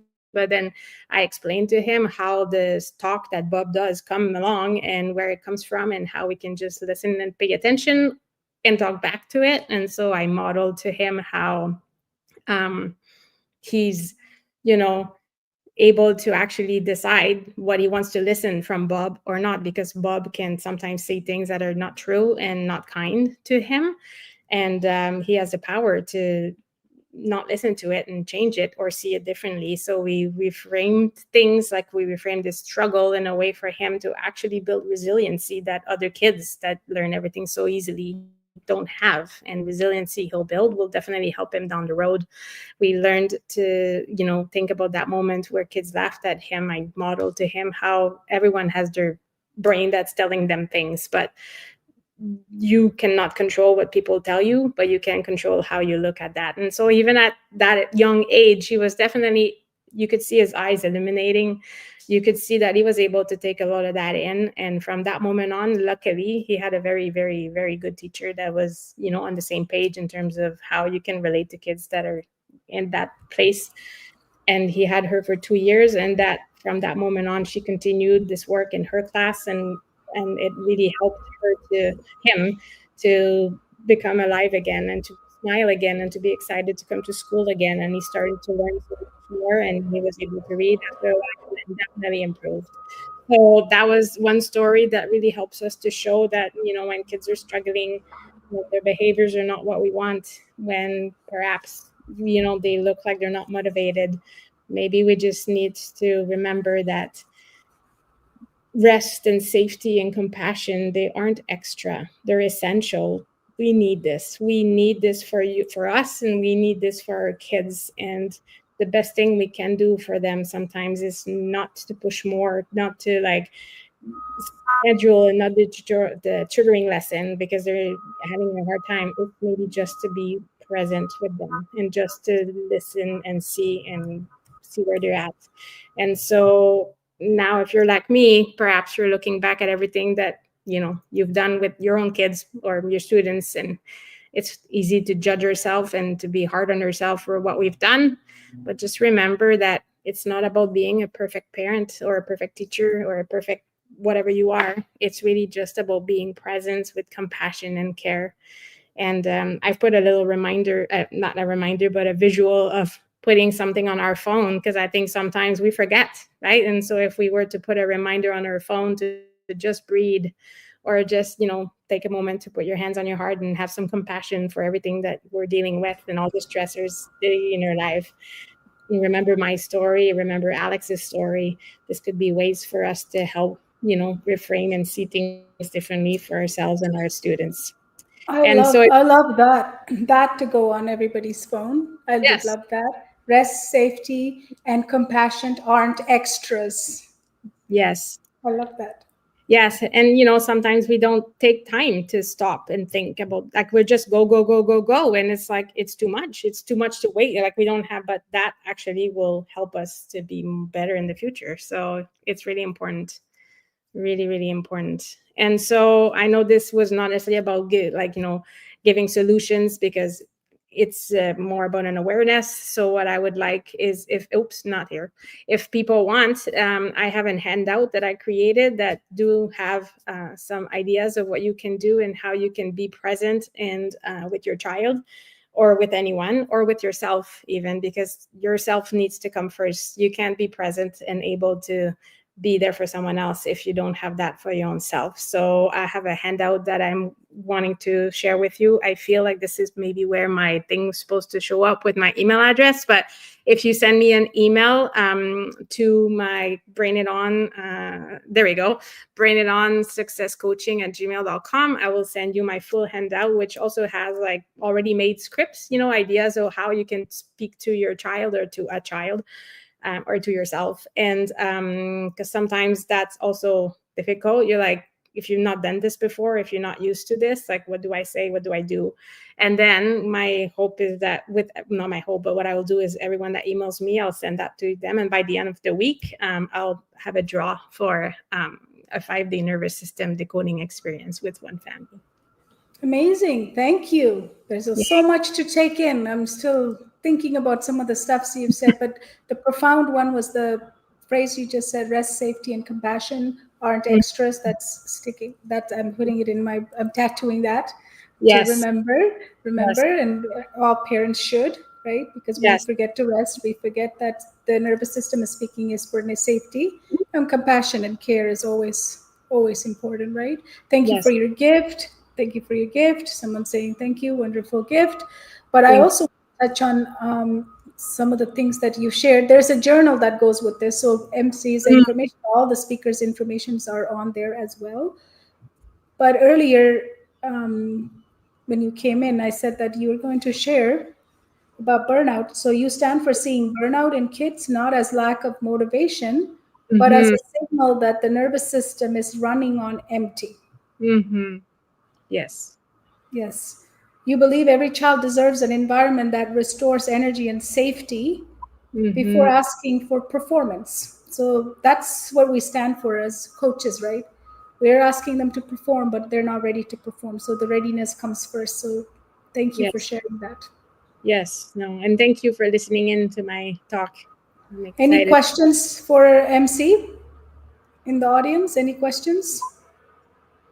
No, they're just showing you a lot of love. That's I'm not awesome. seeing questions, so that's good. Thank Yes. you. Well, if you do ever have questions, or later down the road someone has questions, they can always email me, and it'll be my pleasure to. There you And go. you can also look at the the magazine and the journal will be Yeah, published today. The magazine will come out as well, and her articles in there. All the speakers' articles are in there too. So thank you for your perfect. gift. Well, thank you so So much. Have a great rest of the day. I'll be right back with our next guest. That was amazing. Who's learning lots of information? I am. I'm just going through some questions. Sometimes I'm thinking too much about my questions. So we have Lori, Coach Lori here. Welcome. Thank you for joining us from Hawaii. Our parrot, the parrot who was speaking during our, invitation session. So thank you, Lori, for being here. I do have some introduction for Lori to start. I'm excited to have you here. I'm excited to be here. So, Thank you. That's two excited people. I Resonance. know. Yes. Yay. So I'm waiting for the show to come and then I'll start. Lori has an amazing thing to share with us.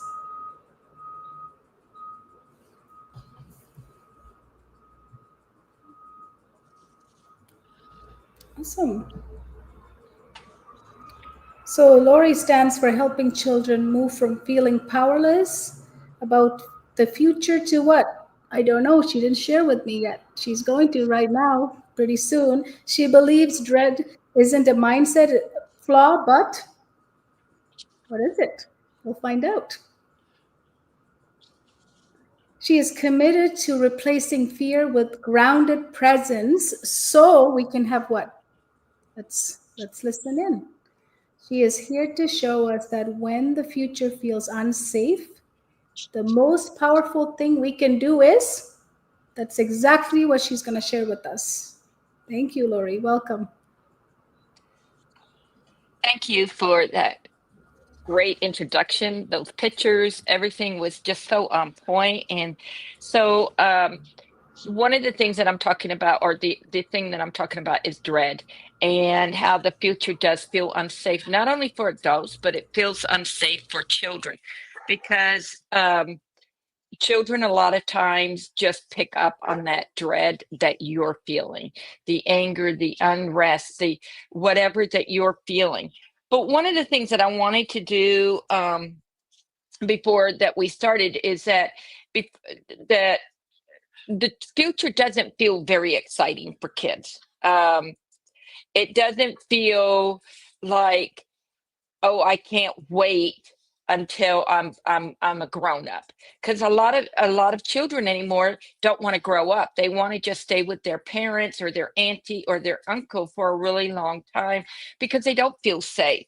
The world is moving so fast, and young nervous systems are just shutting down under the pressure. The same with adults is the nervous systems are shutting down whenever we feel pressure, and so we shut down not only within ourselves but in front of our children, and the children know that why are we shut down, and so all they can do is figure out where we're at. So one of the things that we want to do, because we're all feeling a little anxious, is just put your hands over your heart right now and take a deep breath in through your nose and then exhale through the mouth. Inhale and exhale.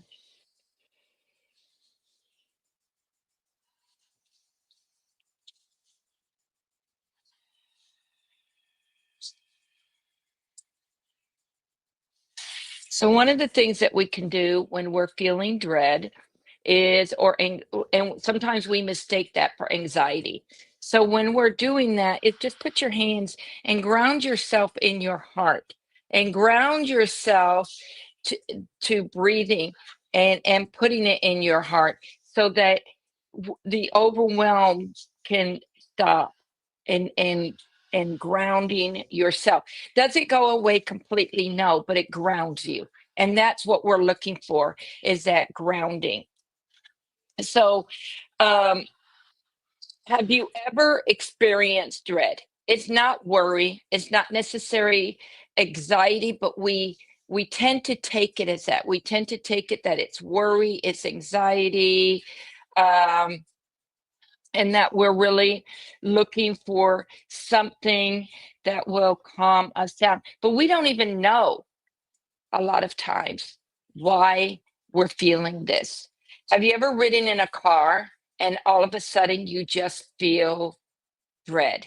You just feel anxiety. You just feel something and you don't know what's causing it.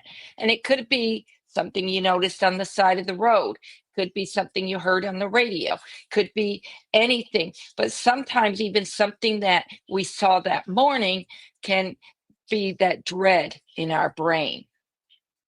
So, uh, and that's the way that kids feel. They don't understand why all of a sudden these feelings are coming upon them, why all of a sudden they just feel dread. And there and it's anxiety, yes, but it's a little bit more extreme than just being anxious. Um, so one of the things is that it's not worry, it's the freeze, it's the avoidance, it's the I can't even start. I don't even know what to do. Um, it's just feeling like something bad is going to happen, and it is unstoppable. Thank you, Misty. It feels out of control and it feels scary. So, how many of us have stopped reading the news? Because I have. Um, I look at the headlines as they scroll through, and then even the headlines sometimes makes my anxiety goes up, because I'm thinking to myself, "Oh no, what are we going to do?" And oh no, and I'm going to share an example of that here in a moment. So, but we still scroll Facebook. We still scroll Instagram. We still scroll YouTube, which shouts at us the state of the world. If you go into a store, even the magazines are screaming at us everything: who's getting divorced, who has a scandal and it's somebody that we admired, who is um, doing this, who's doing that. And sometimes we pick it up out of curiosity, but it also causes some dread, because if it can happen to them, then it can happen to us, because these are famous, rich, powerful people. Um, and then, of course, the newspaper tells us also um, our nervous systems are affected without us even realizing it. Uh, It presents itself as anxiety, numbness, fatigue, apathy, um, just a variety of things. For me, it affects me with fatigue more than anything. I just feel really tired all of a sudden. Not just anxiety, but I just feel exhausted. And a lot of times I just put down that, oh, it's just because I had a tough day at work, but not realizing that everything that has been um, coming at me all day long is affecting my nervous system. I have a pretty clean news feed when it comes to YouTube and Facebook and all of those, but there are still things that come up. Um, so, uh, so for young people, it just comes up as a persistent sense of danger.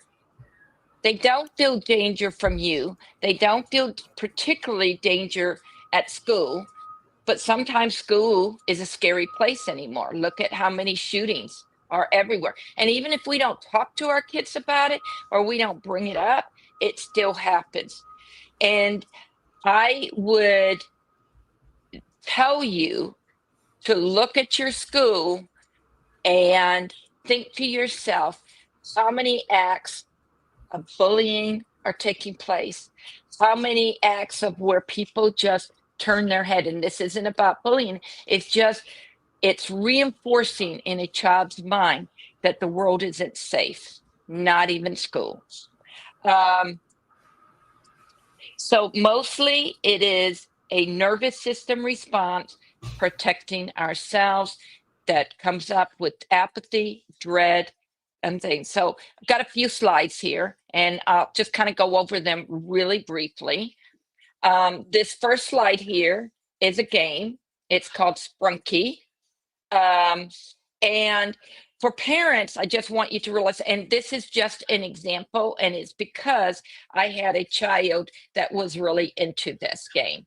And it looks cute from the outside. If a parent looked at it, they would think, oh, cute cartoon characters. That's really what they would think. But what happens is that as they evolve into the game, the characters turn into scary people. And they ask you to do things like hissing at people, saying no, and they just turn into scary beings. And so a parent doesn't know that unless you're just standing over there watching this game with your child. So a lot of times when they pick up that hissing sound. And so what we did is we asked the child, where did you get this? And they said, Sprunky. So we looked it up, and it wasn't a fun, cute game. It was a scary game. And so we have to be aware of even what our children are watching in games, that it might look safe, it might look like a cartoon, but it actually isn't.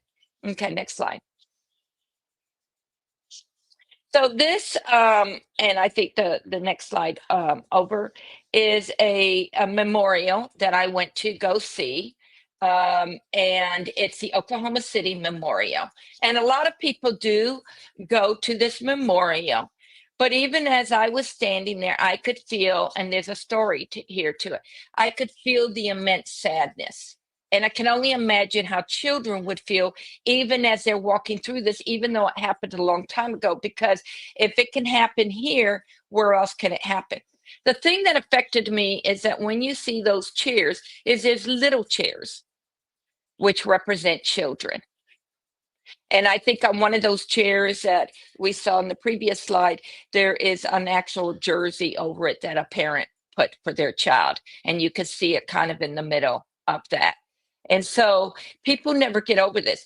While I was touring this, there was a news flash that came on that said that we were at war, because we had attacked something, and it just said America is going into war. Well, I remember saying something, and I remember thinking, oh no. And I started to say something, but people were ignoring me, and I'm in a memorial, and all I could feel was dread, because we have lived through it. For people that are older, we have lived through an actual war. We know what it's like. And this was a war. And so this happened. And this team particularly, even though this was a long time ago, in 95, and it was a homegrown thing, it just continued on.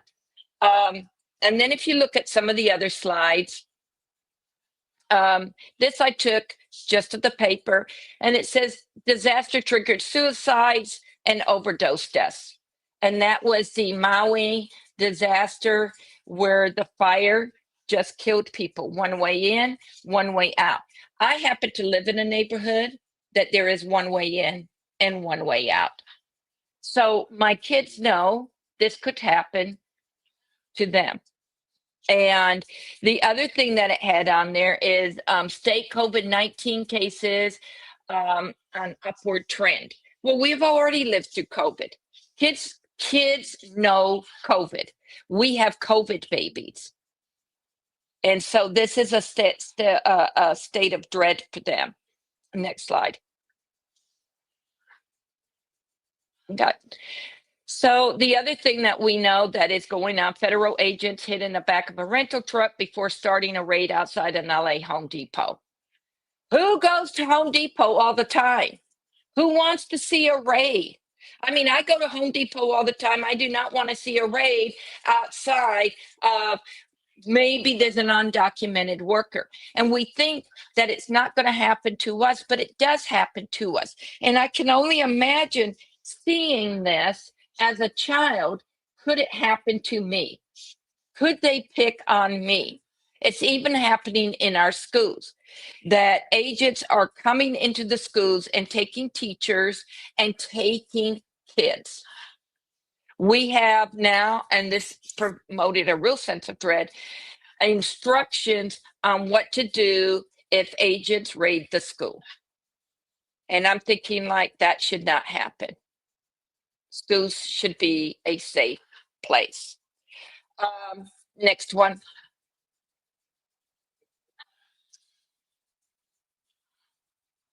And Judy is going to be speaking next. Okay, so I just put this on here because these are just typical headlines as you're scrolling. And the reason is that this is a comedian, and if your child doesn't read, fine. But if he does read, but then there's a picture of animals suffering. And that affects me probably more than it does world news. Animals suffering, because I'm thinking, and kids are thinking, why are people so mean? If they can be mean to animals, then they can be mean to me. They can be mean to other things.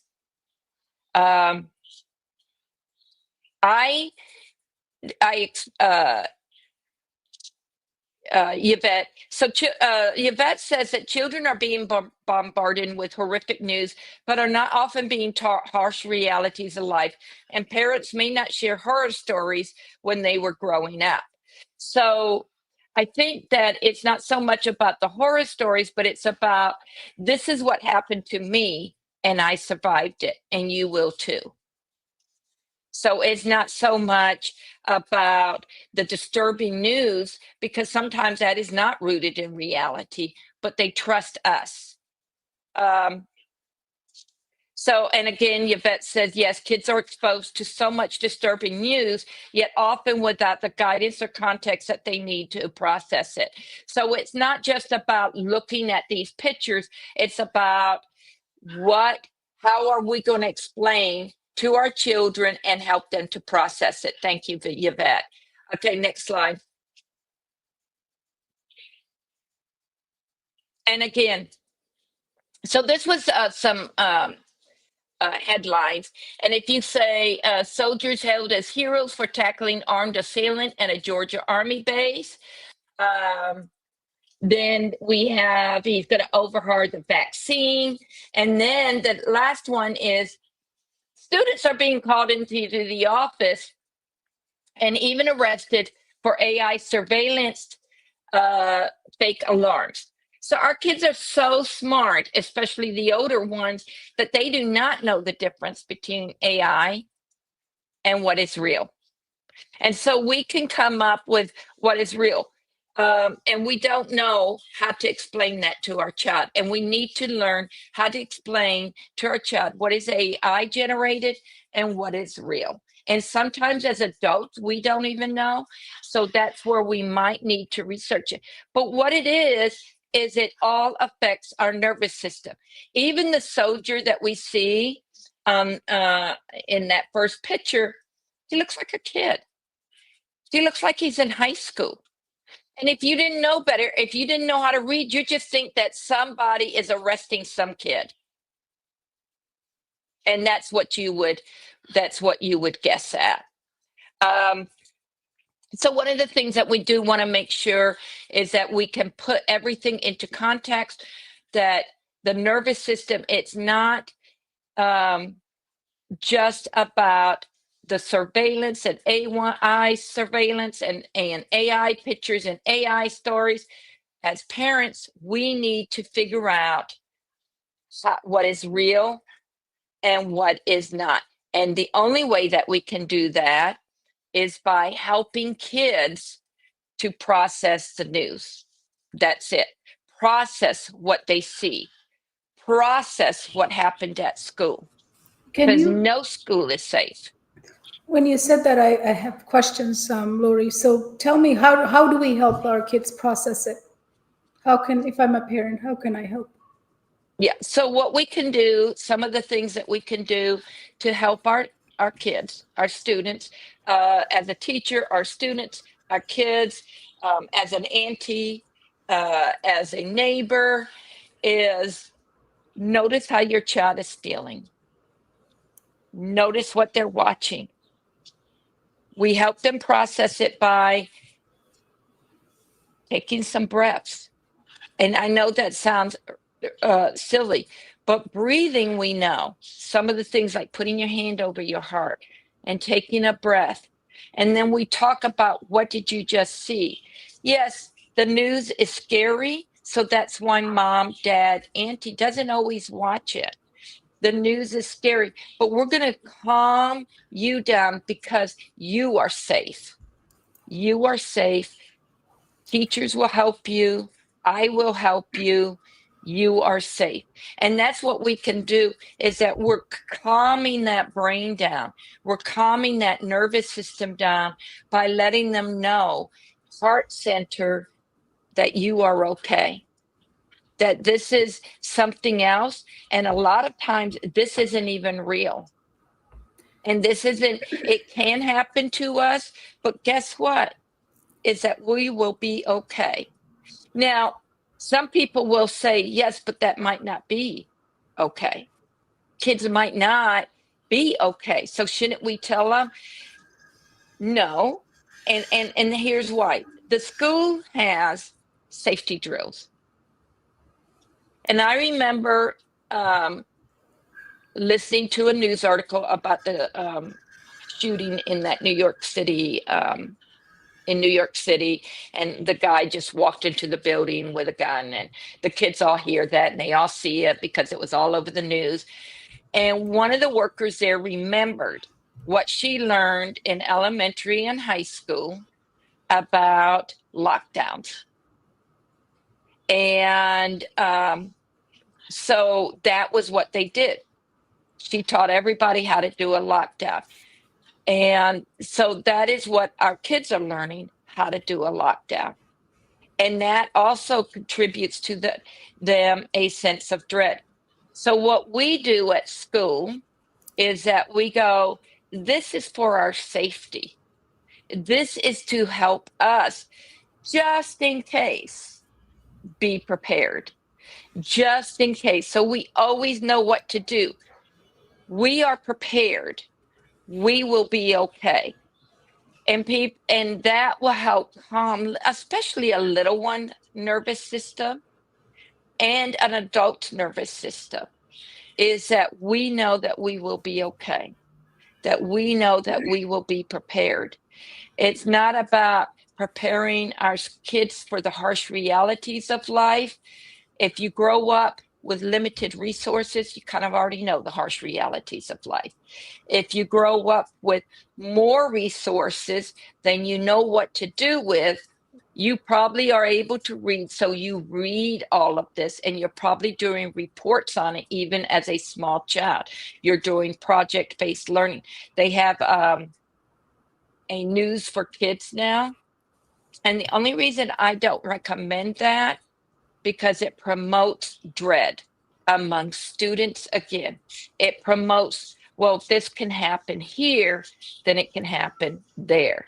I So want to what we add wanted, I want to add something, because mhm, when we were growing up, there was time restrictions, what could be on the TV, or what could be said, or what could be. So there was already, society has had protection for our children before, but now with yeah, the internet and all the everything that could be accessed at the tips, we don't have really any more protection. So parents have extra duty to look at extra. what are they playing, what are they watching, what are they scrolling onto, because the scrolling, if I come to your phone, if we were to sit beside each other, you and I, what it's going to provide you when you scroll is different than what I'm going to see. It actually gives me what I stopped. If I stop at something for a little longer than seconds, that means that I'm kind of interested. So they're studying and then displaying that to you. So what a child sees is not what a parent sees.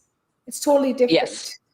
So if they had stopped at something with curiosity, guess what's going to happen? The next time it's going to feed that to their scroll. So now they're going to constantly consume that same similar information. So let's say they looked at something, I'm just making this up, so animal abuse or something, and then guess what's going to feed it to them? Similar things. So now they're into a world that they don't even want to be watching or reading. So we as parents have so much more responsibility now to check what it's on their scroll, because what you're seeing and what they're seeing are not the same, right? Yes, totally agree. And I have, I work with a lot of nonverbal students and a lot of students that aren't able to read yet. But they're very savvy when it comes to being on an iPad or a phone or anything like that. Even though they cannot read and they cannot do a lot of those, what we consider what an older child can do, I guarantee they can find YouTube, even though we have it locked. Even though we have it blocked, they can find YouTube still on those iPads. We have to constantly keep monitoring, because if they get on YouTube, we don't know what they're watching. We don't know. And music videos, a lot of times the kids just really want to see music videos or a show that they see that a lot of times are more grown-up kids. And so we need to be really aware of not only what our littles are watching, but what our big kids are watching. Because the music videos, some of them are not good videos for our kids to see. And the animal abuse is really sad. So Marie I had a student in grade 3 crying during our sharing circle because they were worried about how everything costs so much these days, and he was worried about money. And our kids do. They worry about money. I've got kindergartners who tell me, oh, I can't afford that. I can't have that. And that is a reality of the world. But the reality of the world is also like, we can't have eggs because eggs are not there anymore. So what are we going to eat? So this is a nervous system problem again. They have internalized this in a sense of dread. And we need to make sure that they're looking for safety, not a strategy. Yes, I gave you a strategy about the breathing, but they're looking for safety. And how can we provide safety? Because as humans, we pick up on how other people feel.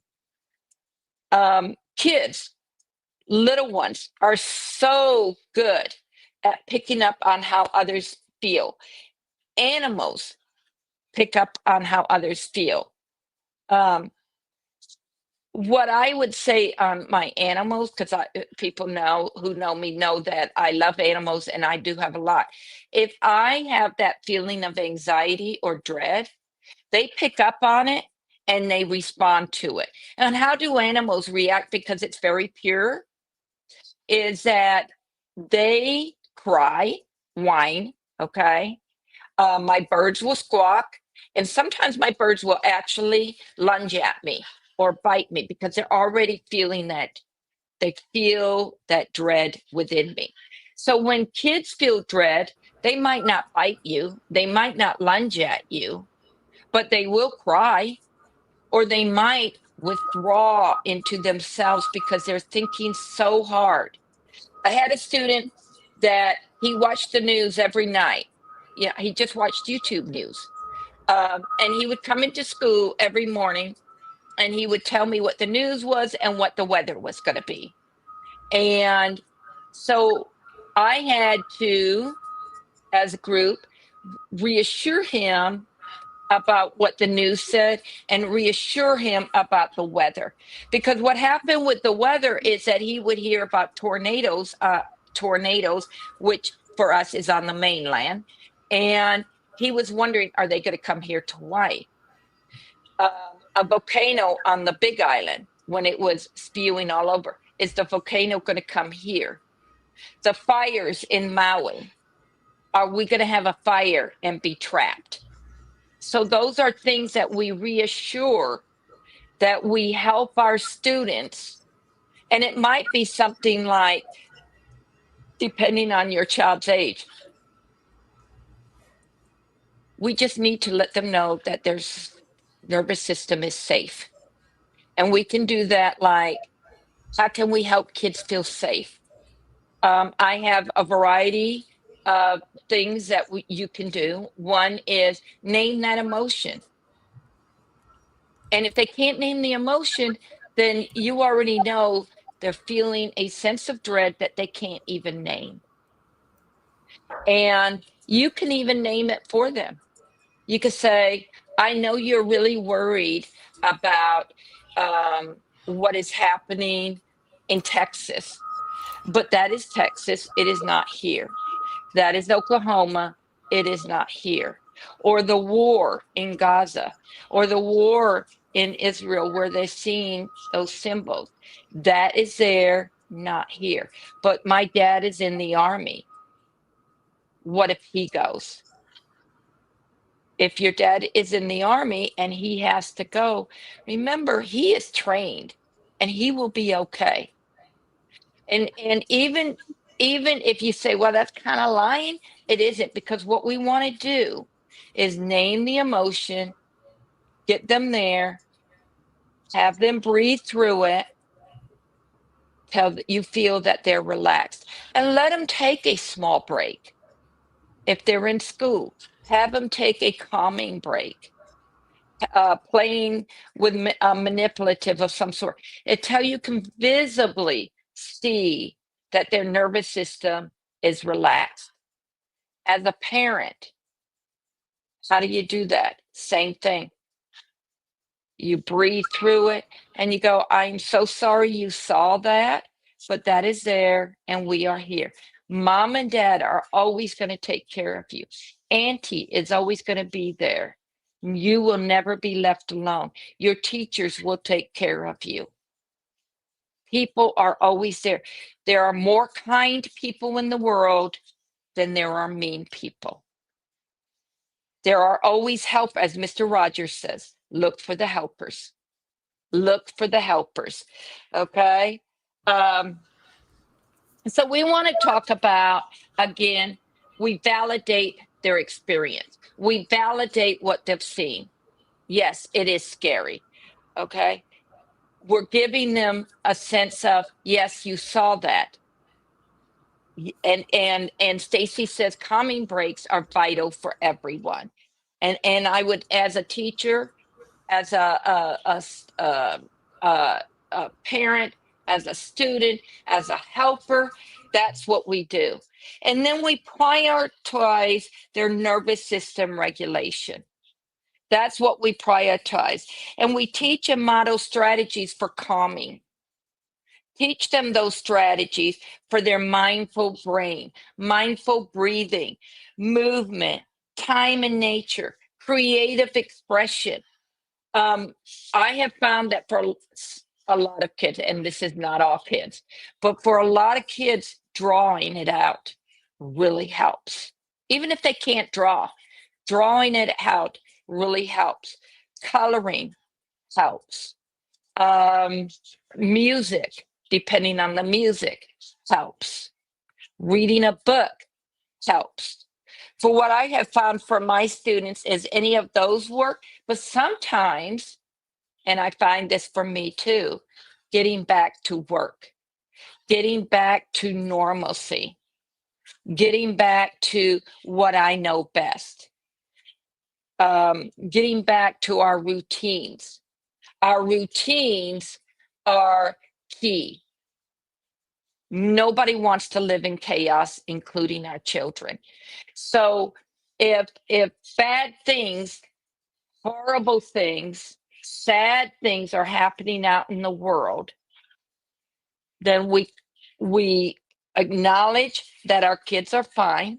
We create that space of safety and predictability through schedules. You know, if they have Cheerios on Wednesday morning, give them Cheerios on Wednesday morning, because now the routine is safe. because the routine itself will make them feel safe. The other day, because as you know, I live in Hawaii, and we had a tsunami. So that's a break in routine. But what I found with my students is that we talked about it a couple days later, because school started a few days later, is that they didn't feel unsafe, most of them. What they felt was it was an adventure with mom and dad. So most of the parents just prepared them. We're taking a car ride. We're taking some food with us. We're going up the hill. And that's what most of my kids felt, is that sense of safety. And if you don't panic, kids don't panic. If you can maintain. That's Okay. 100% truth. Yes, that is Yes. the truth. It's because they're reading your resonance, right? They're reading your energy. The minute you panic, they're going to read that this is a panic situation. I also should be alerted, right? So the other Yeah. thing that I wanted to add that parents should know is that it's really important to talk about it. So sometimes we think, oh, my child doesn't know about it, I'm just going to leave it. But it's always good to have a conversation, because this world is feeding them through a lot of different media channels. You may think they didn't watch it on TV because they didn't in front of you, but they are listening and they're hearing things from so many different people that they shouldn't be. So it's always good to talk about safety, right? Safety of everything, like Yeah. tornado or even a tsunami when it comes. What can we do? What are the scenarios looks like, right? What if it happens? Or if it doesn't happen, what does it look like? I love giving scenarios to my Yeah. son. I always gave him scenarios. Biggest scenarios that I saw work out was when his dad was having a heart attack. I talked to him about all the different ways that it could play out, what could happen, and one of them I shared that him passing away is one of the options. There are options in life, right? It's possible, but there's a possibility that he's going to come out and you're going to go on a next trip with him. It's also possible. So he wasn't worried about it without knowing the unknown, right? So it's so important to Yeah. talk about it. That's what I love. What you're saying is talk to your kids. Talk to your So kids. and I want to close because we are done. So dread doesn't always scream. Okay. Sometimes it looks like procrastination. Sometimes it looks like apathy, but inside it's panic. Um, Dread is a signal, it is not defiance. If a child doesn't want to do something, ask yourself, what future are they afraid of right now? What is the future that they are afraid of? And so don't just automatically think that they're being defiant. They are not. Um, so again, it's not disobedient, it's disorientation. And it can be named, held, and restored.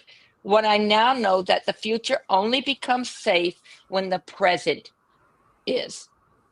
And so again, I so appreciate the people that were here, the people that participated in the in this uh, this whole scenario, that we want to make sure our kids feel safe, and we want to address this.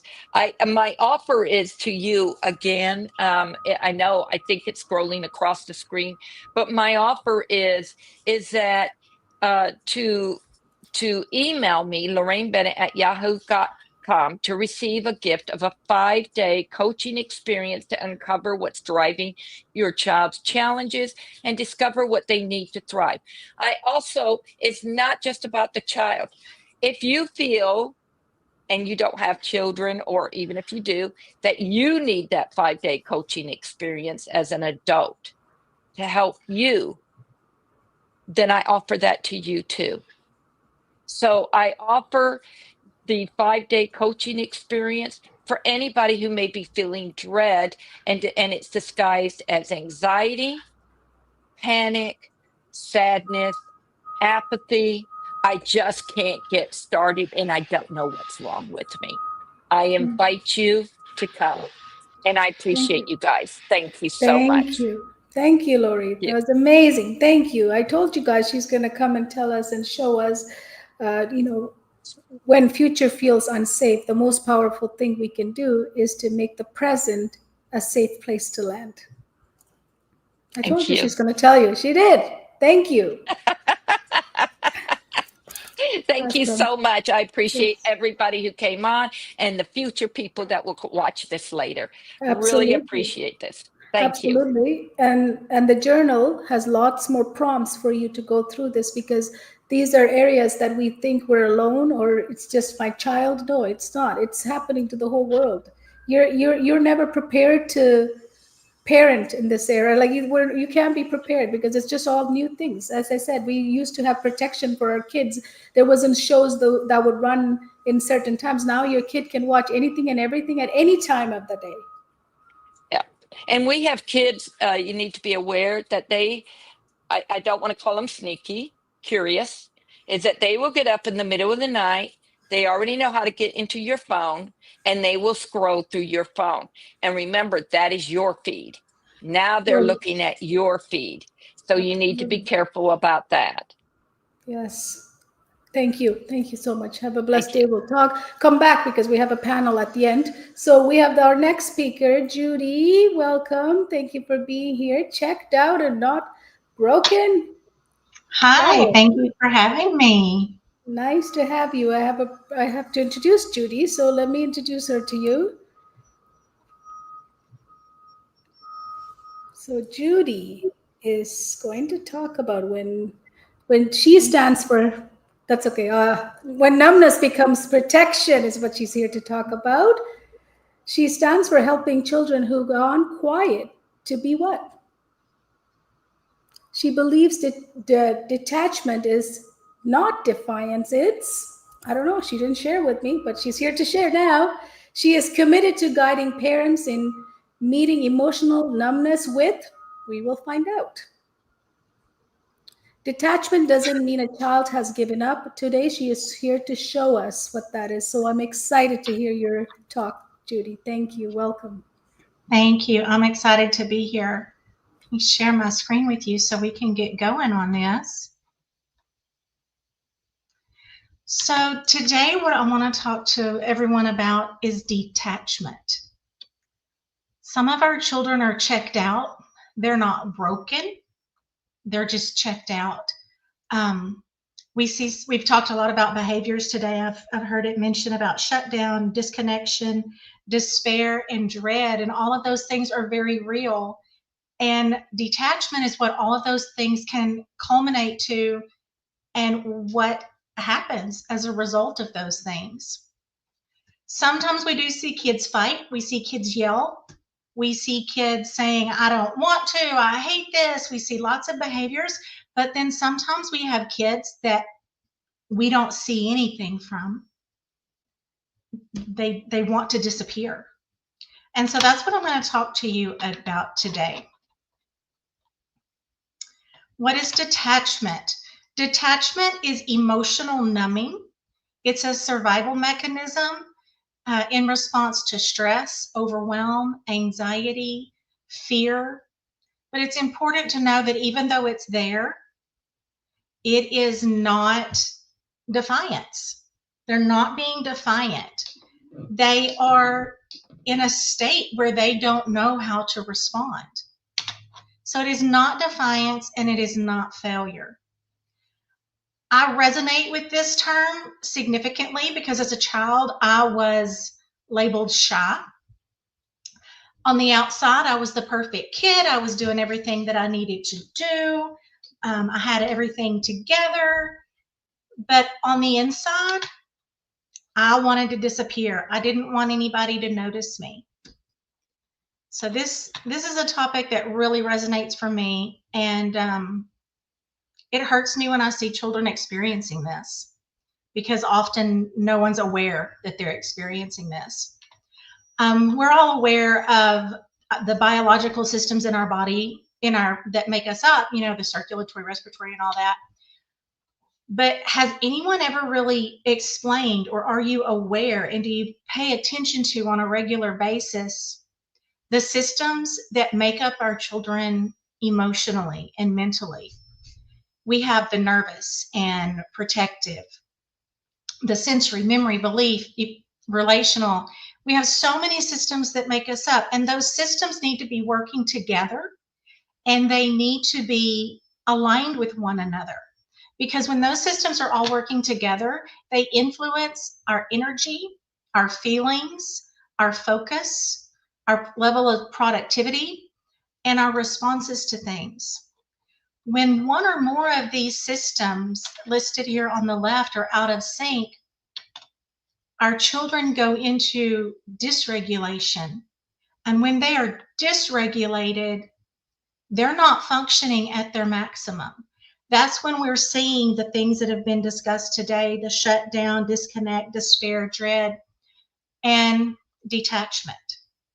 So recognizing those dysregulations is very important, very, very important, because if we focus on those dysregulations and respond to them as behaviors, then we're not meeting the needs of the kids. So as parents, our job is to be aware of that. You may never have been aware of the systems that make up who our children are, but today you know, and now you can move forward knowing better and doing better. So keep in mind that what we see as behavior is really system response, not conscious choices. It's not personal attacks against you, even though sometimes it might feel like it.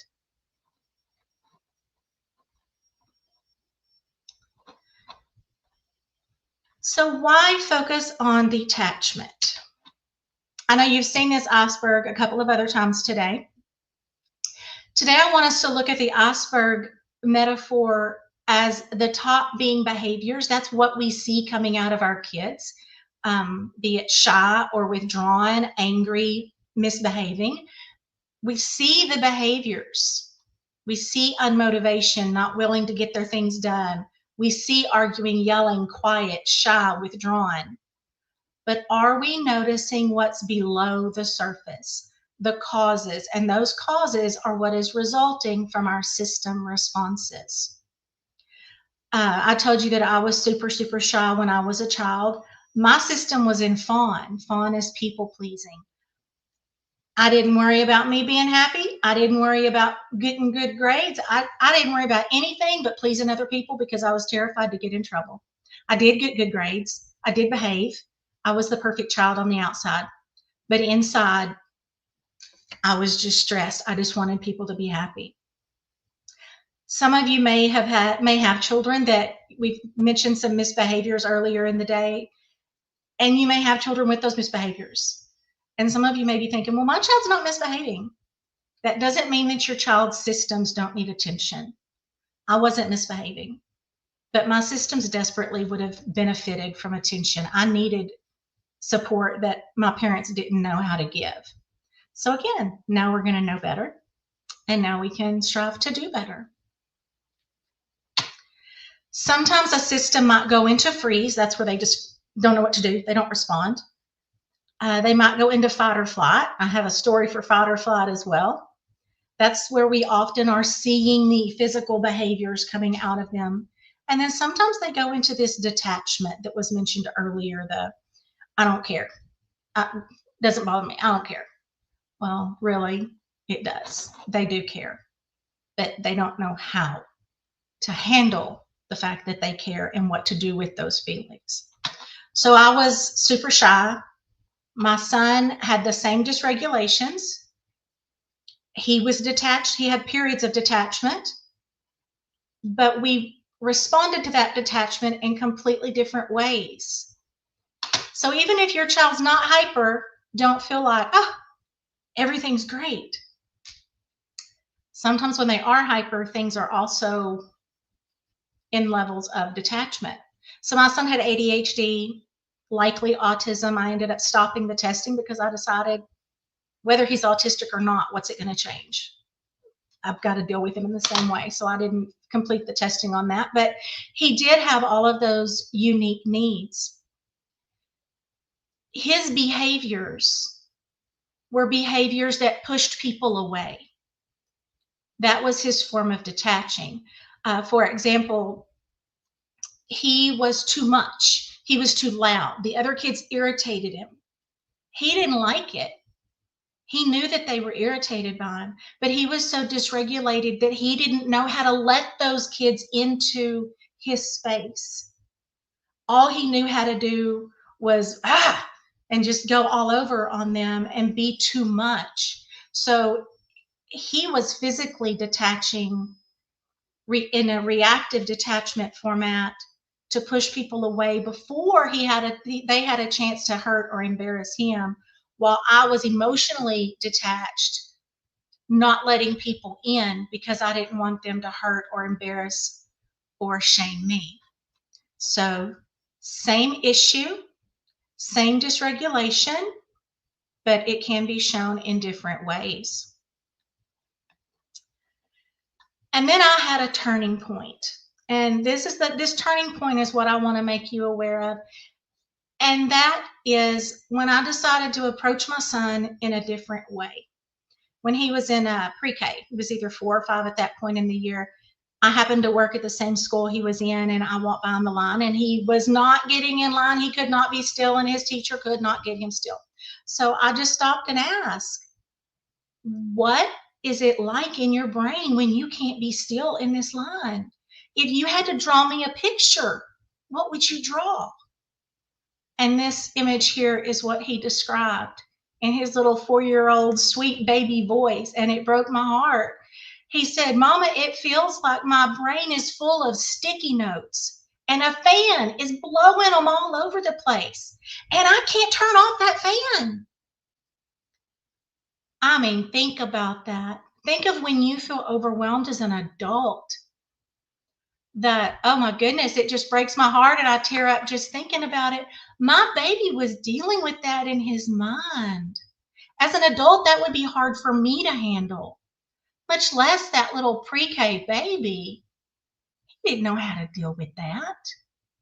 All he knew was that we kept telling him, do different, do different, do different. And he couldn't do different. So from that day on, that's where the change happened. I changed how I talked to him. And blessedly, I'm in a school and I was surrounded by tons and tons of other children. And this impacted how I communicated with every child that I've come into contact since. We used that metaphor of his sticky notes. And bless his heart, he's 19 now, and we still refer to the sticky notes. But it's a tool that helped him learn to start sorting those notes out in his mind, to turn away mentally from that fan. So the key is talk. Talk. What can we do? Just because our child is dysregulated, just because they're having challenges, they're shy, withdrawn, overwhelmed, meltdowns, that doesn't mean we just accept it. It means that we need to approach them with a different strategy. We need to meet their behaviors with awareness, compassion, and curiosity. They don't know how to reach those parts of their minds. They don't know how to reason out all of the things that they're experiencing. So it's our job to teach them how to do that. If we think about the mind as soil, is the mind of your child depleted of what it needs? Is it dry and barren? Does it not have the things that your child's mindset needs to grow? We've all heard of a growth mindset. What if, and this was my mindset when I was young, the one on the left, it was dry and barren. I didn't have what I needed to grow. Until Joseph, my ADHD son, until we learned about how to work with his brain instead of trying to make his brain work for us, this is where he was as well. But when we start coming at them and we start fertilizing their mind soil, we start watering it and giving it the attention and the curiosity and the compassion that it needs to flourish, we see changes happening in their mood, in their awareness of their environment, in their relationships with us and friends, in how they treat and feel about themselves. in how well they are performing at school. I'm not saying that this is going to all of a sudden make your child get straight A's, but it can have a negative impact on your child's performance when their mind is only focusing about surviving and getting through the day. So we want to show them safety. I've heard safety mentioned multiple times today. We want to show them safety without judgment. And I don't mean physical safety. I know we all provided our children safe environments. We want schools to be safe. We want their soccer coaches to keep them safe. We want everything safe physically. What I'm referring to is the emotional and the mental safety that they need to flourish and to become their best selves, who they're meant to be. So, final thought, detachment is not your child giving up. It's your child's mind's way of saying, I've had too much, I need help. It is not giving up. It's a cry for help. And some of you may have areas of your own lives that you feel like you need help with. You're going through the motions. You're getting by to get by. That was my life. I was going by to get by. There was no meaning behind it. That's no way for us to live our lives. We don't like that. And I just don't have jobs that are like that. We do it because we have to do it because bills have to be paid. We don't always have options. But for our children, we can teach them that there are options, that they don't have to just get by to get by, that they can do it with support. We need to be present, not pressuring them, not telling them how to be, how to feel. Don't be sad. Don't be shy. Try it anyway, even though you're scared. We want to be with them with presence and connection. We want to approach them with curiosity. How do you feel about this? Describe it to me. If we just say, how was your day? They're going to say, good. Okay. Or they're not going to say anything. They have to be pushed compassionately and supportively to share. So that's the kind of communication foundation we want to lay for our children. Does anybody have any questions or anything in the comments before we finish? I'm looking. Okay. I think you've given great analogies here. But there was Stacy who said, how amazing is that the analogy that the little 4-year-old came up with, because that was beautiful. The Thank sticky you. notes, yeah, flying. We were all Nonstop floored.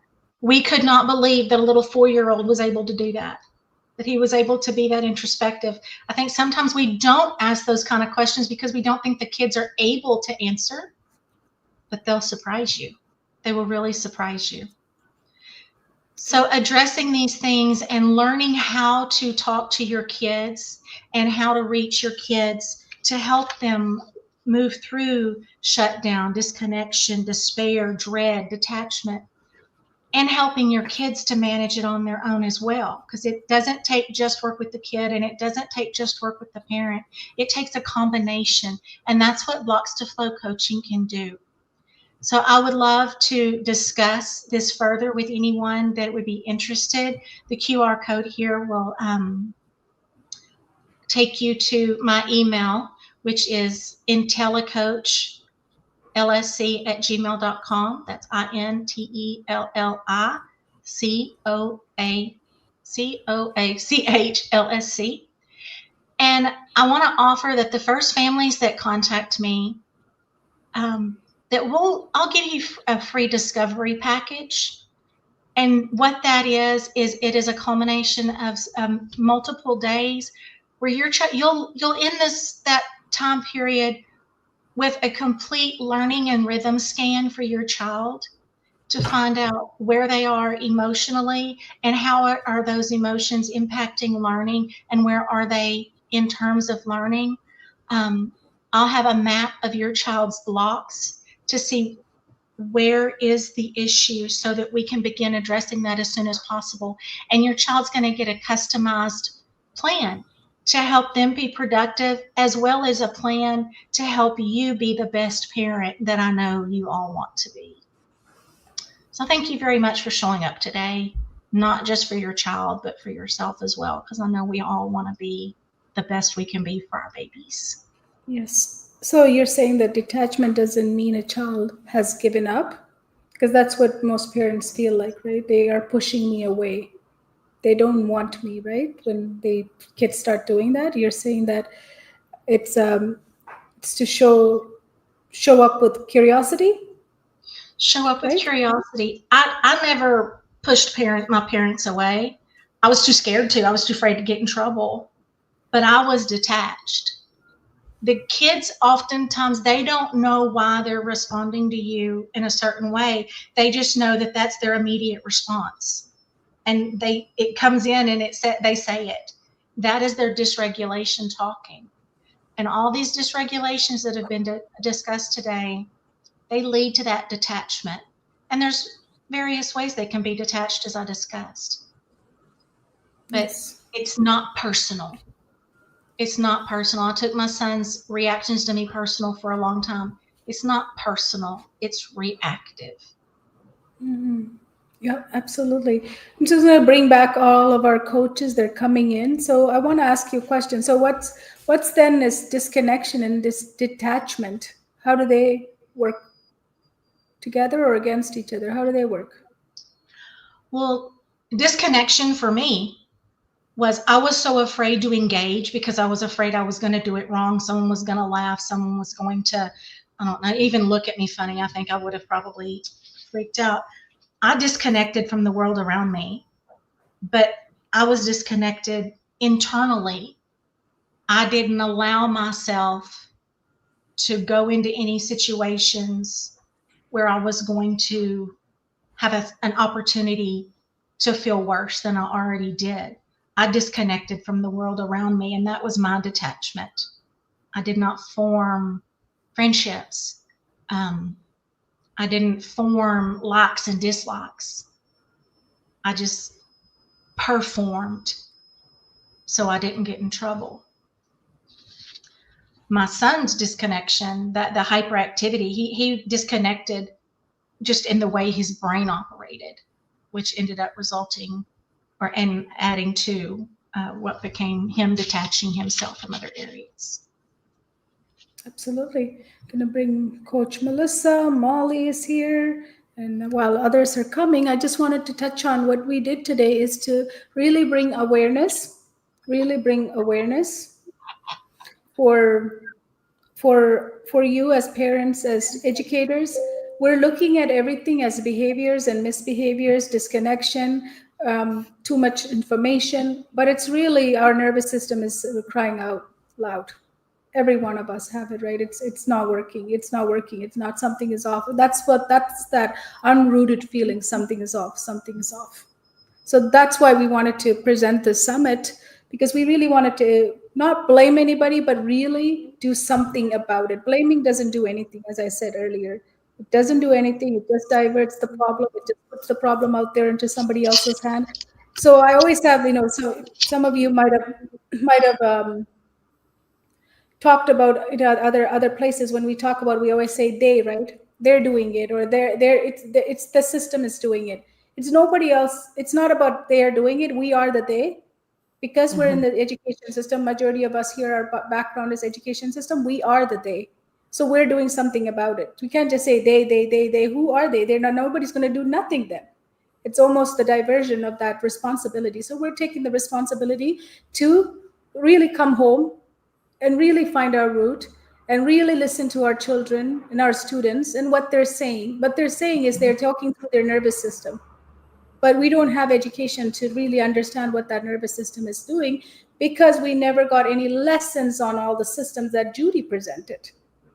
Judy gave us a list of systems that are 12 or more systems, and then the external systems are all colliding, but we don't have education on our own body. This body, we don't know anything about it. So knowingly or unknowingly, our education system, our family system that we grew up from, forgot to really give us good education about these systems that we live with. So that's what I call that MC systems, right? Where we are controlled mass consumption, standardized, so that we all need to fit into one mold. We need to learn the same way. This is how we learn, but it's not. We're all different. We all came with our own soul print. We're absolutely different human beings. So how can we sorry, just in a mute here. So how can we expect all of us to be the same way? So now we have this nervous system. We need to read the signals that are coming in. So I want to ask, start with Molly. What did you talk about today? What did you bring from that system? What did you bring so that we can come home to my system, our systems? Mm-hmm. Well, I talked about several systems that broke down in myself, and I think it's really, Kohila, becoming aware. What is going on in your body? What patterns are happening? That was a big one for me as I went through all the coaching. It was like light bulbs going off, going, oh my gosh, I get it now. Oh my gosh, I get it now. Because when we understand our systems, then we can go, oh, wow, I can retrain my brain in order to fix this, in order to reroute that system. So for me, like my nervous system was always on flight or freeze mode, and recognizing that was like, wow. I mean, and then it was like, oh, okay, let's fix this. Let's reground and do that. You shared some personal stuff today that's important, because we don't get to share. We've been told to keep it all to ourselves, act as if you're all good, happy, and pretend to smile, right? It took me so long to, even when someone asked, how are you? You know, my automatic response was always, when I was not well, yeah, great, feeling good, amazing. But internally, I was feeling all the time. It was automatic reply, or automated. So now I had to reteach myself, when I'm not feeling well and I'm not feeling good and I'm going through something, it's okay to tell the person it's not a good day. Mm-hmm. It's not a good day. I'm not having a good day. What's wrong with that? Why do we need to pretend as everything is okay? Because if we learned that little step, even when someone's asking, how are you, to say to them, it's not a good day for me. I don't need to tell them the whole story. I just have to say, I'm not feeling good. Mm-hmm. Then if I was to be rude to somebody, they can understand, why am I being rude? Because I'm dysregulated. My body is not regulated at that point, right? So by hiding, we don't get to show any of that. So thank you for sharing that. How about MC? Oops.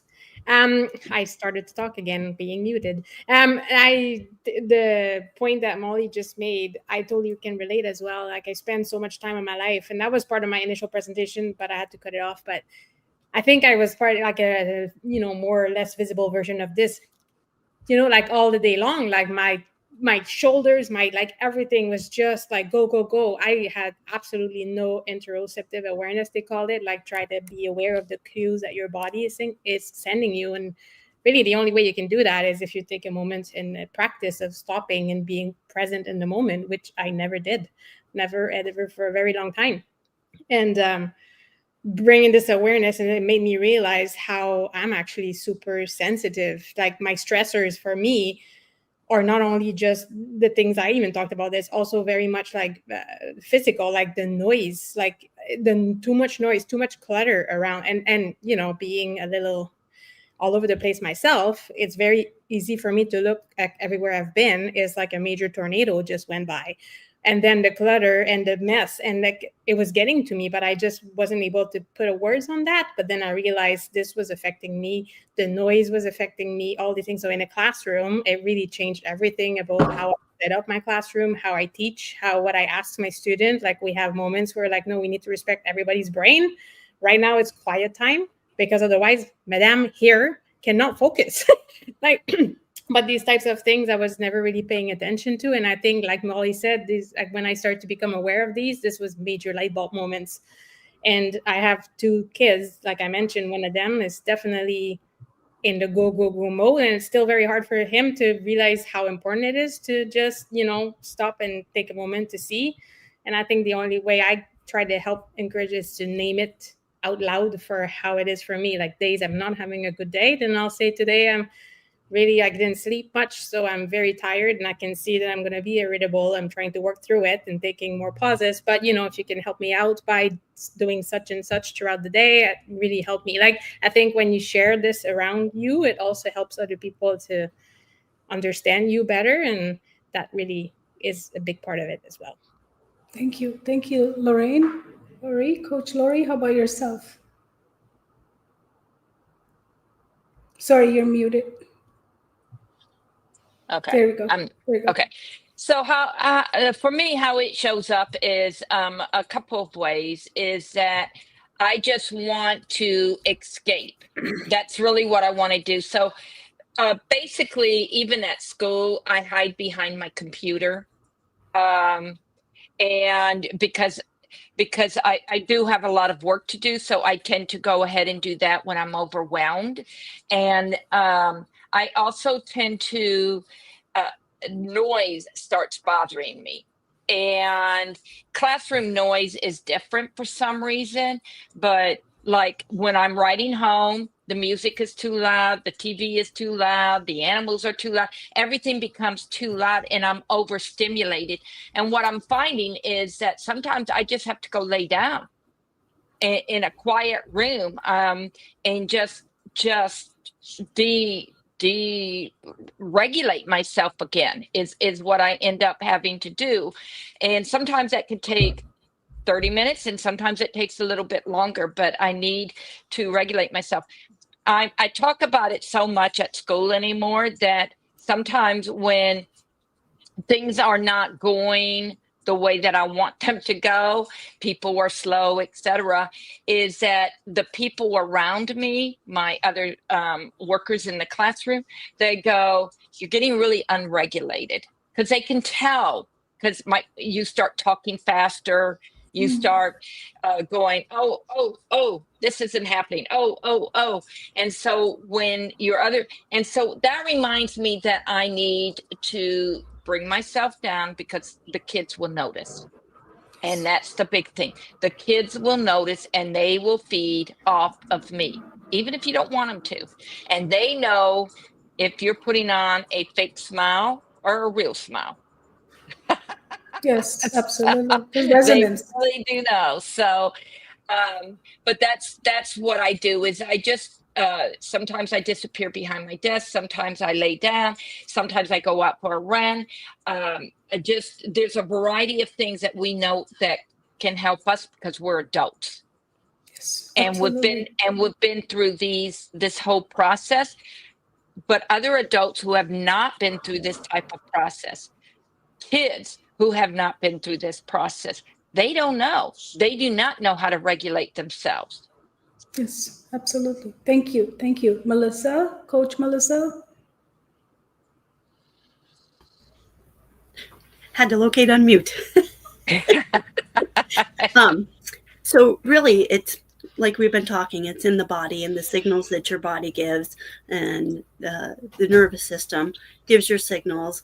And it always shows up physically. I think your mind, you have thoughts, and then your body starts to respond to those thoughts that you're having on whatever path that you're going down. In my classroom, when I was in the classroom, we taught the students how to start to recognize that, and not just for themselves, but also me. So there were times when they got the breathing ball and was like, you need to use this, because something about my person had shifted, and they could see, sometimes more quickly than I could register it, that I was in that state, that I needed to take my breath and reroute myself and just come back. And I think that we forget that a lot. And in the moment when the behaviors are happening, when the child is head down and refusing, eyes down, refusing to talk, refusing to respond, we forget that they're protecting. That's their cover. That's their shell that they're trying to use to get themselves back to a state of being able to cope, which is not always a successful strategy. So being with Absolutely. them and Yes. we've heard giving the words and talking about the feelings and the what's happening, all of it working together to be rooted. Yes, absolutely. Thank you. Judy, you're muted too. Sorry, it's in a new place today. For me, when I notice my dysregulation, and my detachment coming back, I've learned to consciously put myself in positions where I am uncomfortable, where it is pushing my limit. Like speaking in conferences, I did not want to do it. I've spoken in a couple of conferences and I'm terrified, didn't sleep a lot before, but I proved to myself that I'm going to walk away from it. I'm going to be okay. And it showed my children, 19-year-old, 22-year-old, they're going into a life as adults, and they saw, they'll be okay. Mom was terrified. She did it. I actually had my daughter meet me there because she was terrified too. So I encouraged her to come and help me. She ran my booth. And it has to be a conscious choice. And we have to teach our kids that things are hard, things are scary, and we have to make sure they're comfortable enough to be able to go with us on those journeys and to trust us to encourage those journeys for them to grow and push themselves and challenge themselves and recognize what their challenges are so they can meet those challenges head on from a young age, so they don't grow up dysregulated with fears and not able to be who they're meant to be as adults. Absolutely. So today was all about awareness. We brought awareness to certain things that we tried to mask it under behaviors, or that's the way you are, or that's how you behave, or that's who you are, or that's who I am, right? All these labels we place upon ourselves, or then comes the other labels that are gotten through diagnosis, whatever it is, but we just mask it. But awareness is everything. And then the second awareness is that it's not behavior talking to you, it's the nervous system signaling, telling you a story. So are you ready to go under that and figure out what that really means, right? But for us who have not been taught through the systems that we've been through about our own body, our own systems that are working together to keep us working and working together with the environment, it's so hard to look at it that way. We just look at it through that's disobedience, that's your behavior, that's who you are, and that's not, you're not a good person, those things we just come so easy to us, right? So I did provided a journal today. I wanted to quickly go over this journal. So this journal it's going to be provided day by day so that it doesn't overwhelm, because our systems don't need to overwhelm, right? It's quite a bit out there. So today we gave you a schedule. It's going to happen like that. Today, when Dr. Cecilio came, what I loved about his presentation, I hope you took some notes. There was a place for notes for his presentation there. He said the body never lies. He was talking about all the systems that I'm talking about, right? The body never lies. It needs its attention. If we ignore, it's going to come back to us, right? We don't know how our brain works. We don't know how our hormones work, but we're asking our body to do work for us, to perform for us. And we think, then why is it not performing?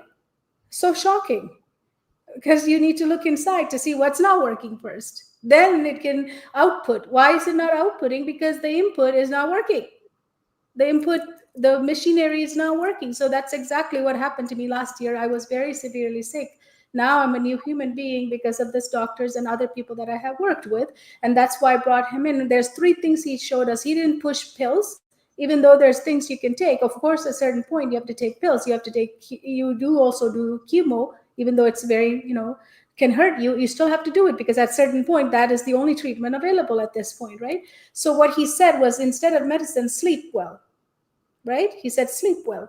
Then he said to us, exercise mindfulness exercises, right? And then he said, breathe. How easy are those 3 things we can do tonight, today? How many of us can do that right now? It's so available. But I'm going to say I'm busy for a mindful exercise, right? How many of us said I'm busy for a mindful exercise? That 5 minutes, I don't have it. If you asked me last year, I would have said, no, I do not have 5 minutes to spend on myself for mindful exercise. That is not going to happen because I got to finish this and that and that and that and this, right? Go, go, go. But now I have 3 hours a day for me because then my body spoke to me. I started listening to those signals. Now I have 3 hours. Where did it come from? Before 5 minutes was hard. Now 3 hours it's available because I made it that I am important. My system is important. If I don't read my signals, who else would read the signals? Right? So that was his big message. And there's a lot of questions that I wrote that if you are here, please go through it. And then we had Molly, when the lights go out. Molly, I have these. Can you see it? Is it big enough for you to read? Yeah, I would like you to read these reminders instead of me saying it because it came from your presentation. Right. So shutdown is protection. Oh my gosh. For me, that was just gold when I realized that, because it gave me just this ability to go, oh my gosh, I am not broken, right? So shutdown is protection. It's not failure. What looks like collapse is your nervous system's way of actually keeping you safe until it feels ready again. Mm-hmm. And that to me, was just so powerful. One signal, just one little signal can change the day. Maybe it's a touch on the shoulder. It's a smile, a genuine smile, right? It's a look in the eye. It's a soft voice. It's just saying, I hear you. Okay. It's not weakness. It's actually we're rewiring. What you thought was broken is often just a system out of place, waiting to be rerouted. And boy, that was so true for me as I went through all these systems that I went, oh my gosh, this was shut down, this was shut down, this was shut down. And it's like all they needed was a little rewiring.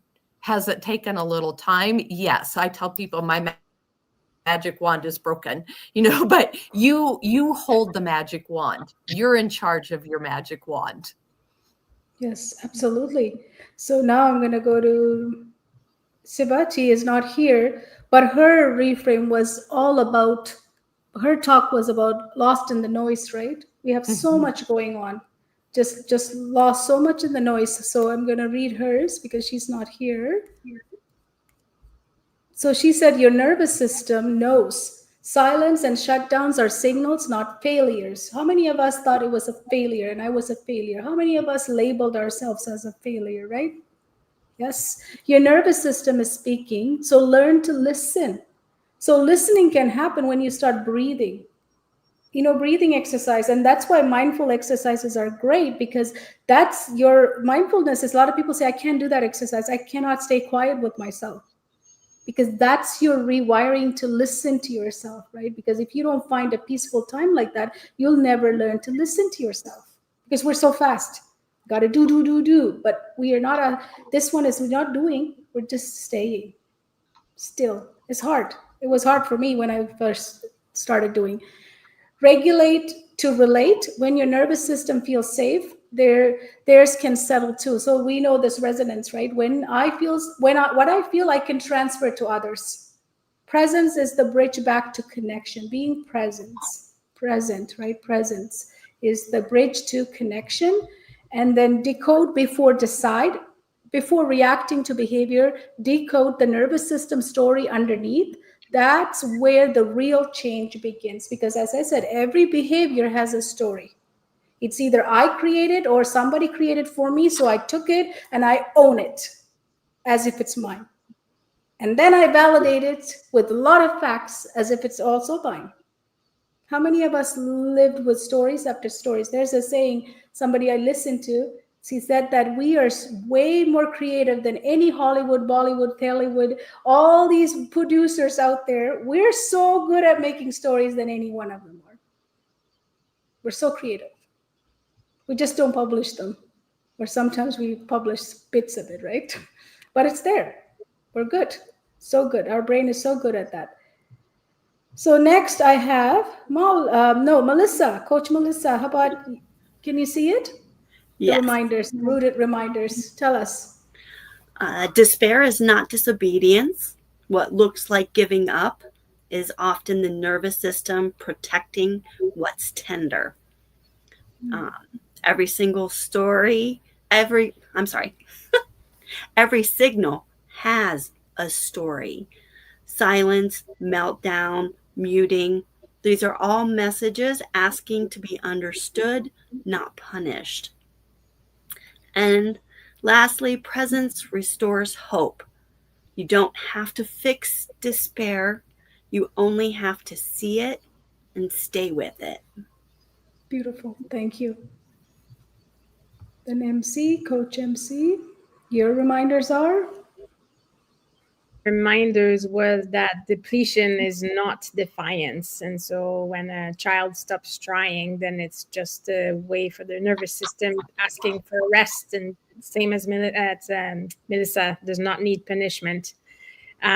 Pause before you push. So burnout, it won't be solved by adding one more pressure. It's safety and recovery are the true recharge and what's needed. And then rest, restore capacity. So compassion and presence rebuild the depletion that takes away. Rebuild what depletion has taken away. Absolutely. So. Thank you. Thank you for those reminders. Coach Lori, what is your rooted reminders for our guest, our audience? Sorry, you're muted again.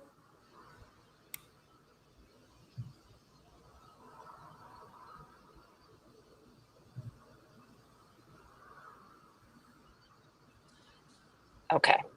There we go. There you go. So dread is not defiance. It's a state of nervous system disorientation that can be regulated.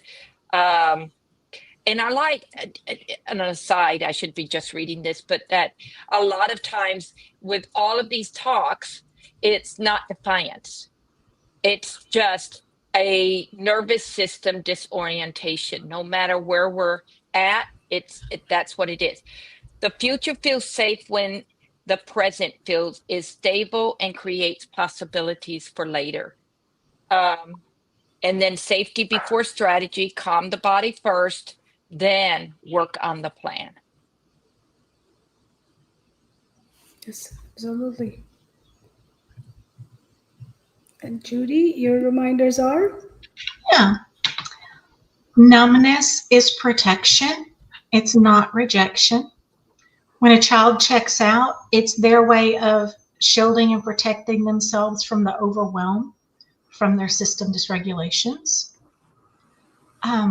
Engagement begins with safety. Before a child can open up, they have to feel like they're safe enough to stay present with you. And if you ever get them to open up, it's not a one-time thing. Keep the line of communication open. And conversations cultivate mind soil.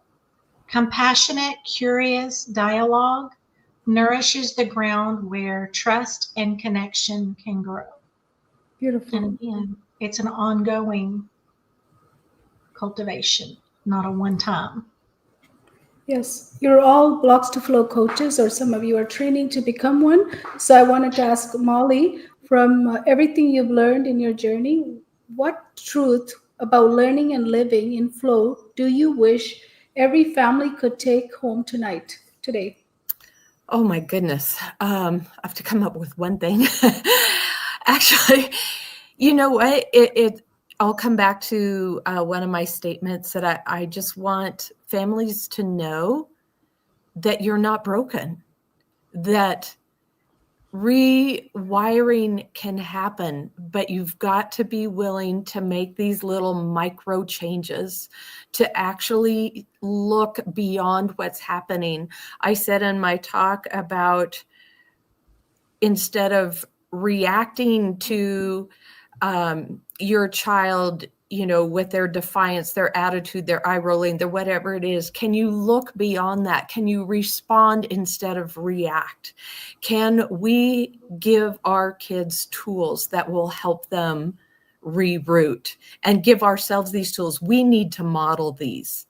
We need to model these, because when we're grounded, our kids will be grounded. Perfect. Beautiful.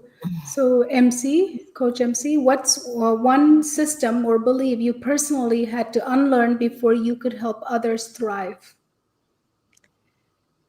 One belief I had to unlearn before I can help others Or thrive. system. Or yes.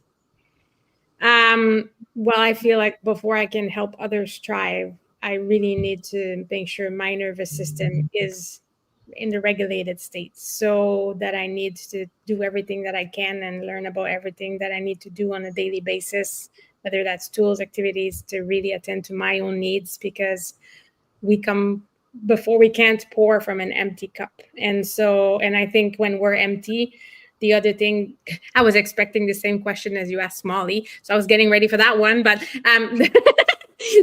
Move your nervous system on overdrive there. my planning, my protecting, but yeah, I was going to say, like, with Molly, and her question was also, I think sometimes it's easy to think that whatever we're dealing with right now is going to be forever, like we're stuck in that place. And Blocks to Flow coaching and learning has helped me really realize how it's possible, and it is doable to do things to make it different, and things will change. And yeah, it starts with us and my nervous system. There we go, connecting both questions together. Perfect. And you brought your analogy, but your show of the overflow into it, and that was beautiful. It actually, this question was meant for you. There It you was go. meant for you. I just selected it random, but it was meant for you. So, Judy, can you share a moment in your life where safety and trust completely changed the outcome? Safety and trust completely. When I decided to become a learning success coach, it was definitely out of my level of comfort.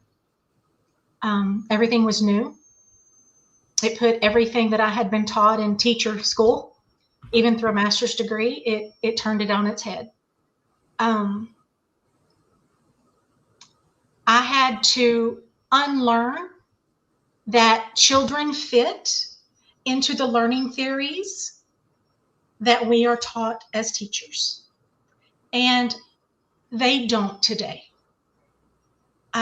Maybe they did 50 years ago, 100 years ago. They don't today. And I want to make sure that parents are aware, and not to be negative toward the school systems, but the teachers are not taught how to meet your kids where they are emotionally and mentally. They do want to, but they're not taught how. My daughter just graduated as a teacher from one of the most popular teacher prep programs in Texas. She wasn't taught these things. I specifically asked her. No, it's not. It's not from a lack of desire from the school systems. It's simply a lack of knowledge. And we're just not looking at it that way. We're just not looking at it that way. We're a soul. We're a soul. We don't fit through things. We are here to expand and express. And this completely it can rewire all of us, not just our kids, but we've got to be open to the fact that these kids today need something more than what they needed 50 years ago, 30 years ago, 20 years ago. And we've got to be willing to do it. Yep. Even if that means putting us out of our comfort zones. We're done with the MC system. Mass control, mass consumption, standardized. I don't fit into the standardized. I stand outside. I'm different. Yes. So we need different system for sure. Thank you. So Lori, Coach Lori, what's a small practical shift you've seen make a big difference for a parent or a learner or an educator or for yourself? What's a small practical shift that you've seen make a big difference? I think awareness. It's just being aware of where we're at, what we need, what the child needs, So that's the smallest shift, is just learning to be aware. Like, why do I feel this way? Oh, because. So sometimes I just, and that's because of the way that I react to the world. Sometimes I shut awareness off. I don't want to be aware. And, but as soon as I turn it back on, then I can start fixing things. I can start fixing how I feel, what I need to do. It's the same way with kids, teaching them to be aware. Oh, are you sad right now? No, I'm mad. Sometimes they will say that. But so we need to just let children speak their truth. We need to let adults speak their truth and be aware. And so that's one of the things that, especially through this whole program, that I've really learned. Yes, awareness before anything else. Yeah. Melissa, Coach Melissa, if you could whisper one thing to the nervous system of every person in this room right now, or going to listen to us, what would it be? You are good enough. You are smart enough. You are brave enough. And you have this. I love it. I love it. So I'm going to bring back my slides again. So if you go further, because I'm just going to show you, you're going to have some assignments here to do. There's some journaling to do, which is really important, because whenever we learned so much today, right? From each of us, we've been learning, and you brought so much wisdom, and then audience, you have learned so much. Your nervous system is like, okay, what do I do with all this information? If this nervous system talk that I've got, it's speaking to you, so you need to really land it. You need to receive it. You need to make sure that it goes into your system to every part of the cell. So it's really important to take this information as we close out today. What we did today, we didn't push information to you. We didn't fix anything. We didn't ask you to perform. We just wanted you to feel it. So I want to see in the audience, did you feel things today? It was very important for you to feel it. Because if you just collected information here, it's not going to go anywhere, because that's on ChatGPT, that's on Google. You can just search it tomorrow or tonight. But I want you to feel it. We all wanted you to feel it, because only something that's felt can stay with you. We named what's seen invisible for a long time, right? So it's important to go through these questions that I have presented here so that you can really take in this information. So I want to leave you with this at the end here, at the last page before we end today. I want you to give yourself a gift of 5 quiet minutes. It doesn't need to be long, right? No one need to read this. It's just for you and for your nervous system. You need to close and take a deep breath. This breathing is so important, because as I said, even me, I caught myself a few months ago, I was breathing more through my mouth than my nose, which is a big difference, because the nose actually relaxes you. And then the doctor today told us, right? It's not about oxygen. It's not just about breathing. It's about how much oxygen and carbon dioxide are you exchanging. That's more important as well. It's not just breathing. What is it doing for you is important. So as you close your eyes and take a breath, let your body tell the truth you might not have said out loud. So there are some reflections here. Where in your life right now am I collapsing, but calling it something else? We're so good at it, right? Even when I'm so, like MC was talking about, she was at her last oh, I'm great, this is good, just bring more stuff to me, I can handle it, right? It just goes on like that. So where in your life are you collapsing but calling it something else? Write what comes to you without editing yourself, so that you can actually hear what your nervous system is saying.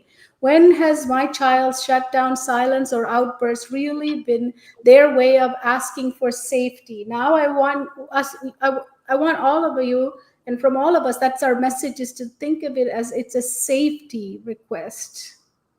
Crying out for safety and connection, and they're sharing a story the way they know, which is through behavior, because they do not know anything else better, right? That's their language, but it's actually spelled safety, not behavior or misbehavior or bad kid. If you could drop the labels for a moment, just for a moment, what would you call this instead? The behaviors, right? Or whatever labels we're coming up with, what would you call that instead, is the question. So thank you for being with us presence with us. I love the exercise that I received from somebody else, as I said, is that you don't have yesterday's breath. Even if I ask you to breathe that, you would not be able to go back and breathe the same air you took yesterday. Try it. Tell me if you can, because I'm going to really come and learn it from you. The breath you took yesterday, that same air, right? If I ask you to take the breath you're going to take tomorrow, you can't. It's not available to you yet. What is available to us right now? What I'm taking in right now. But we live with what?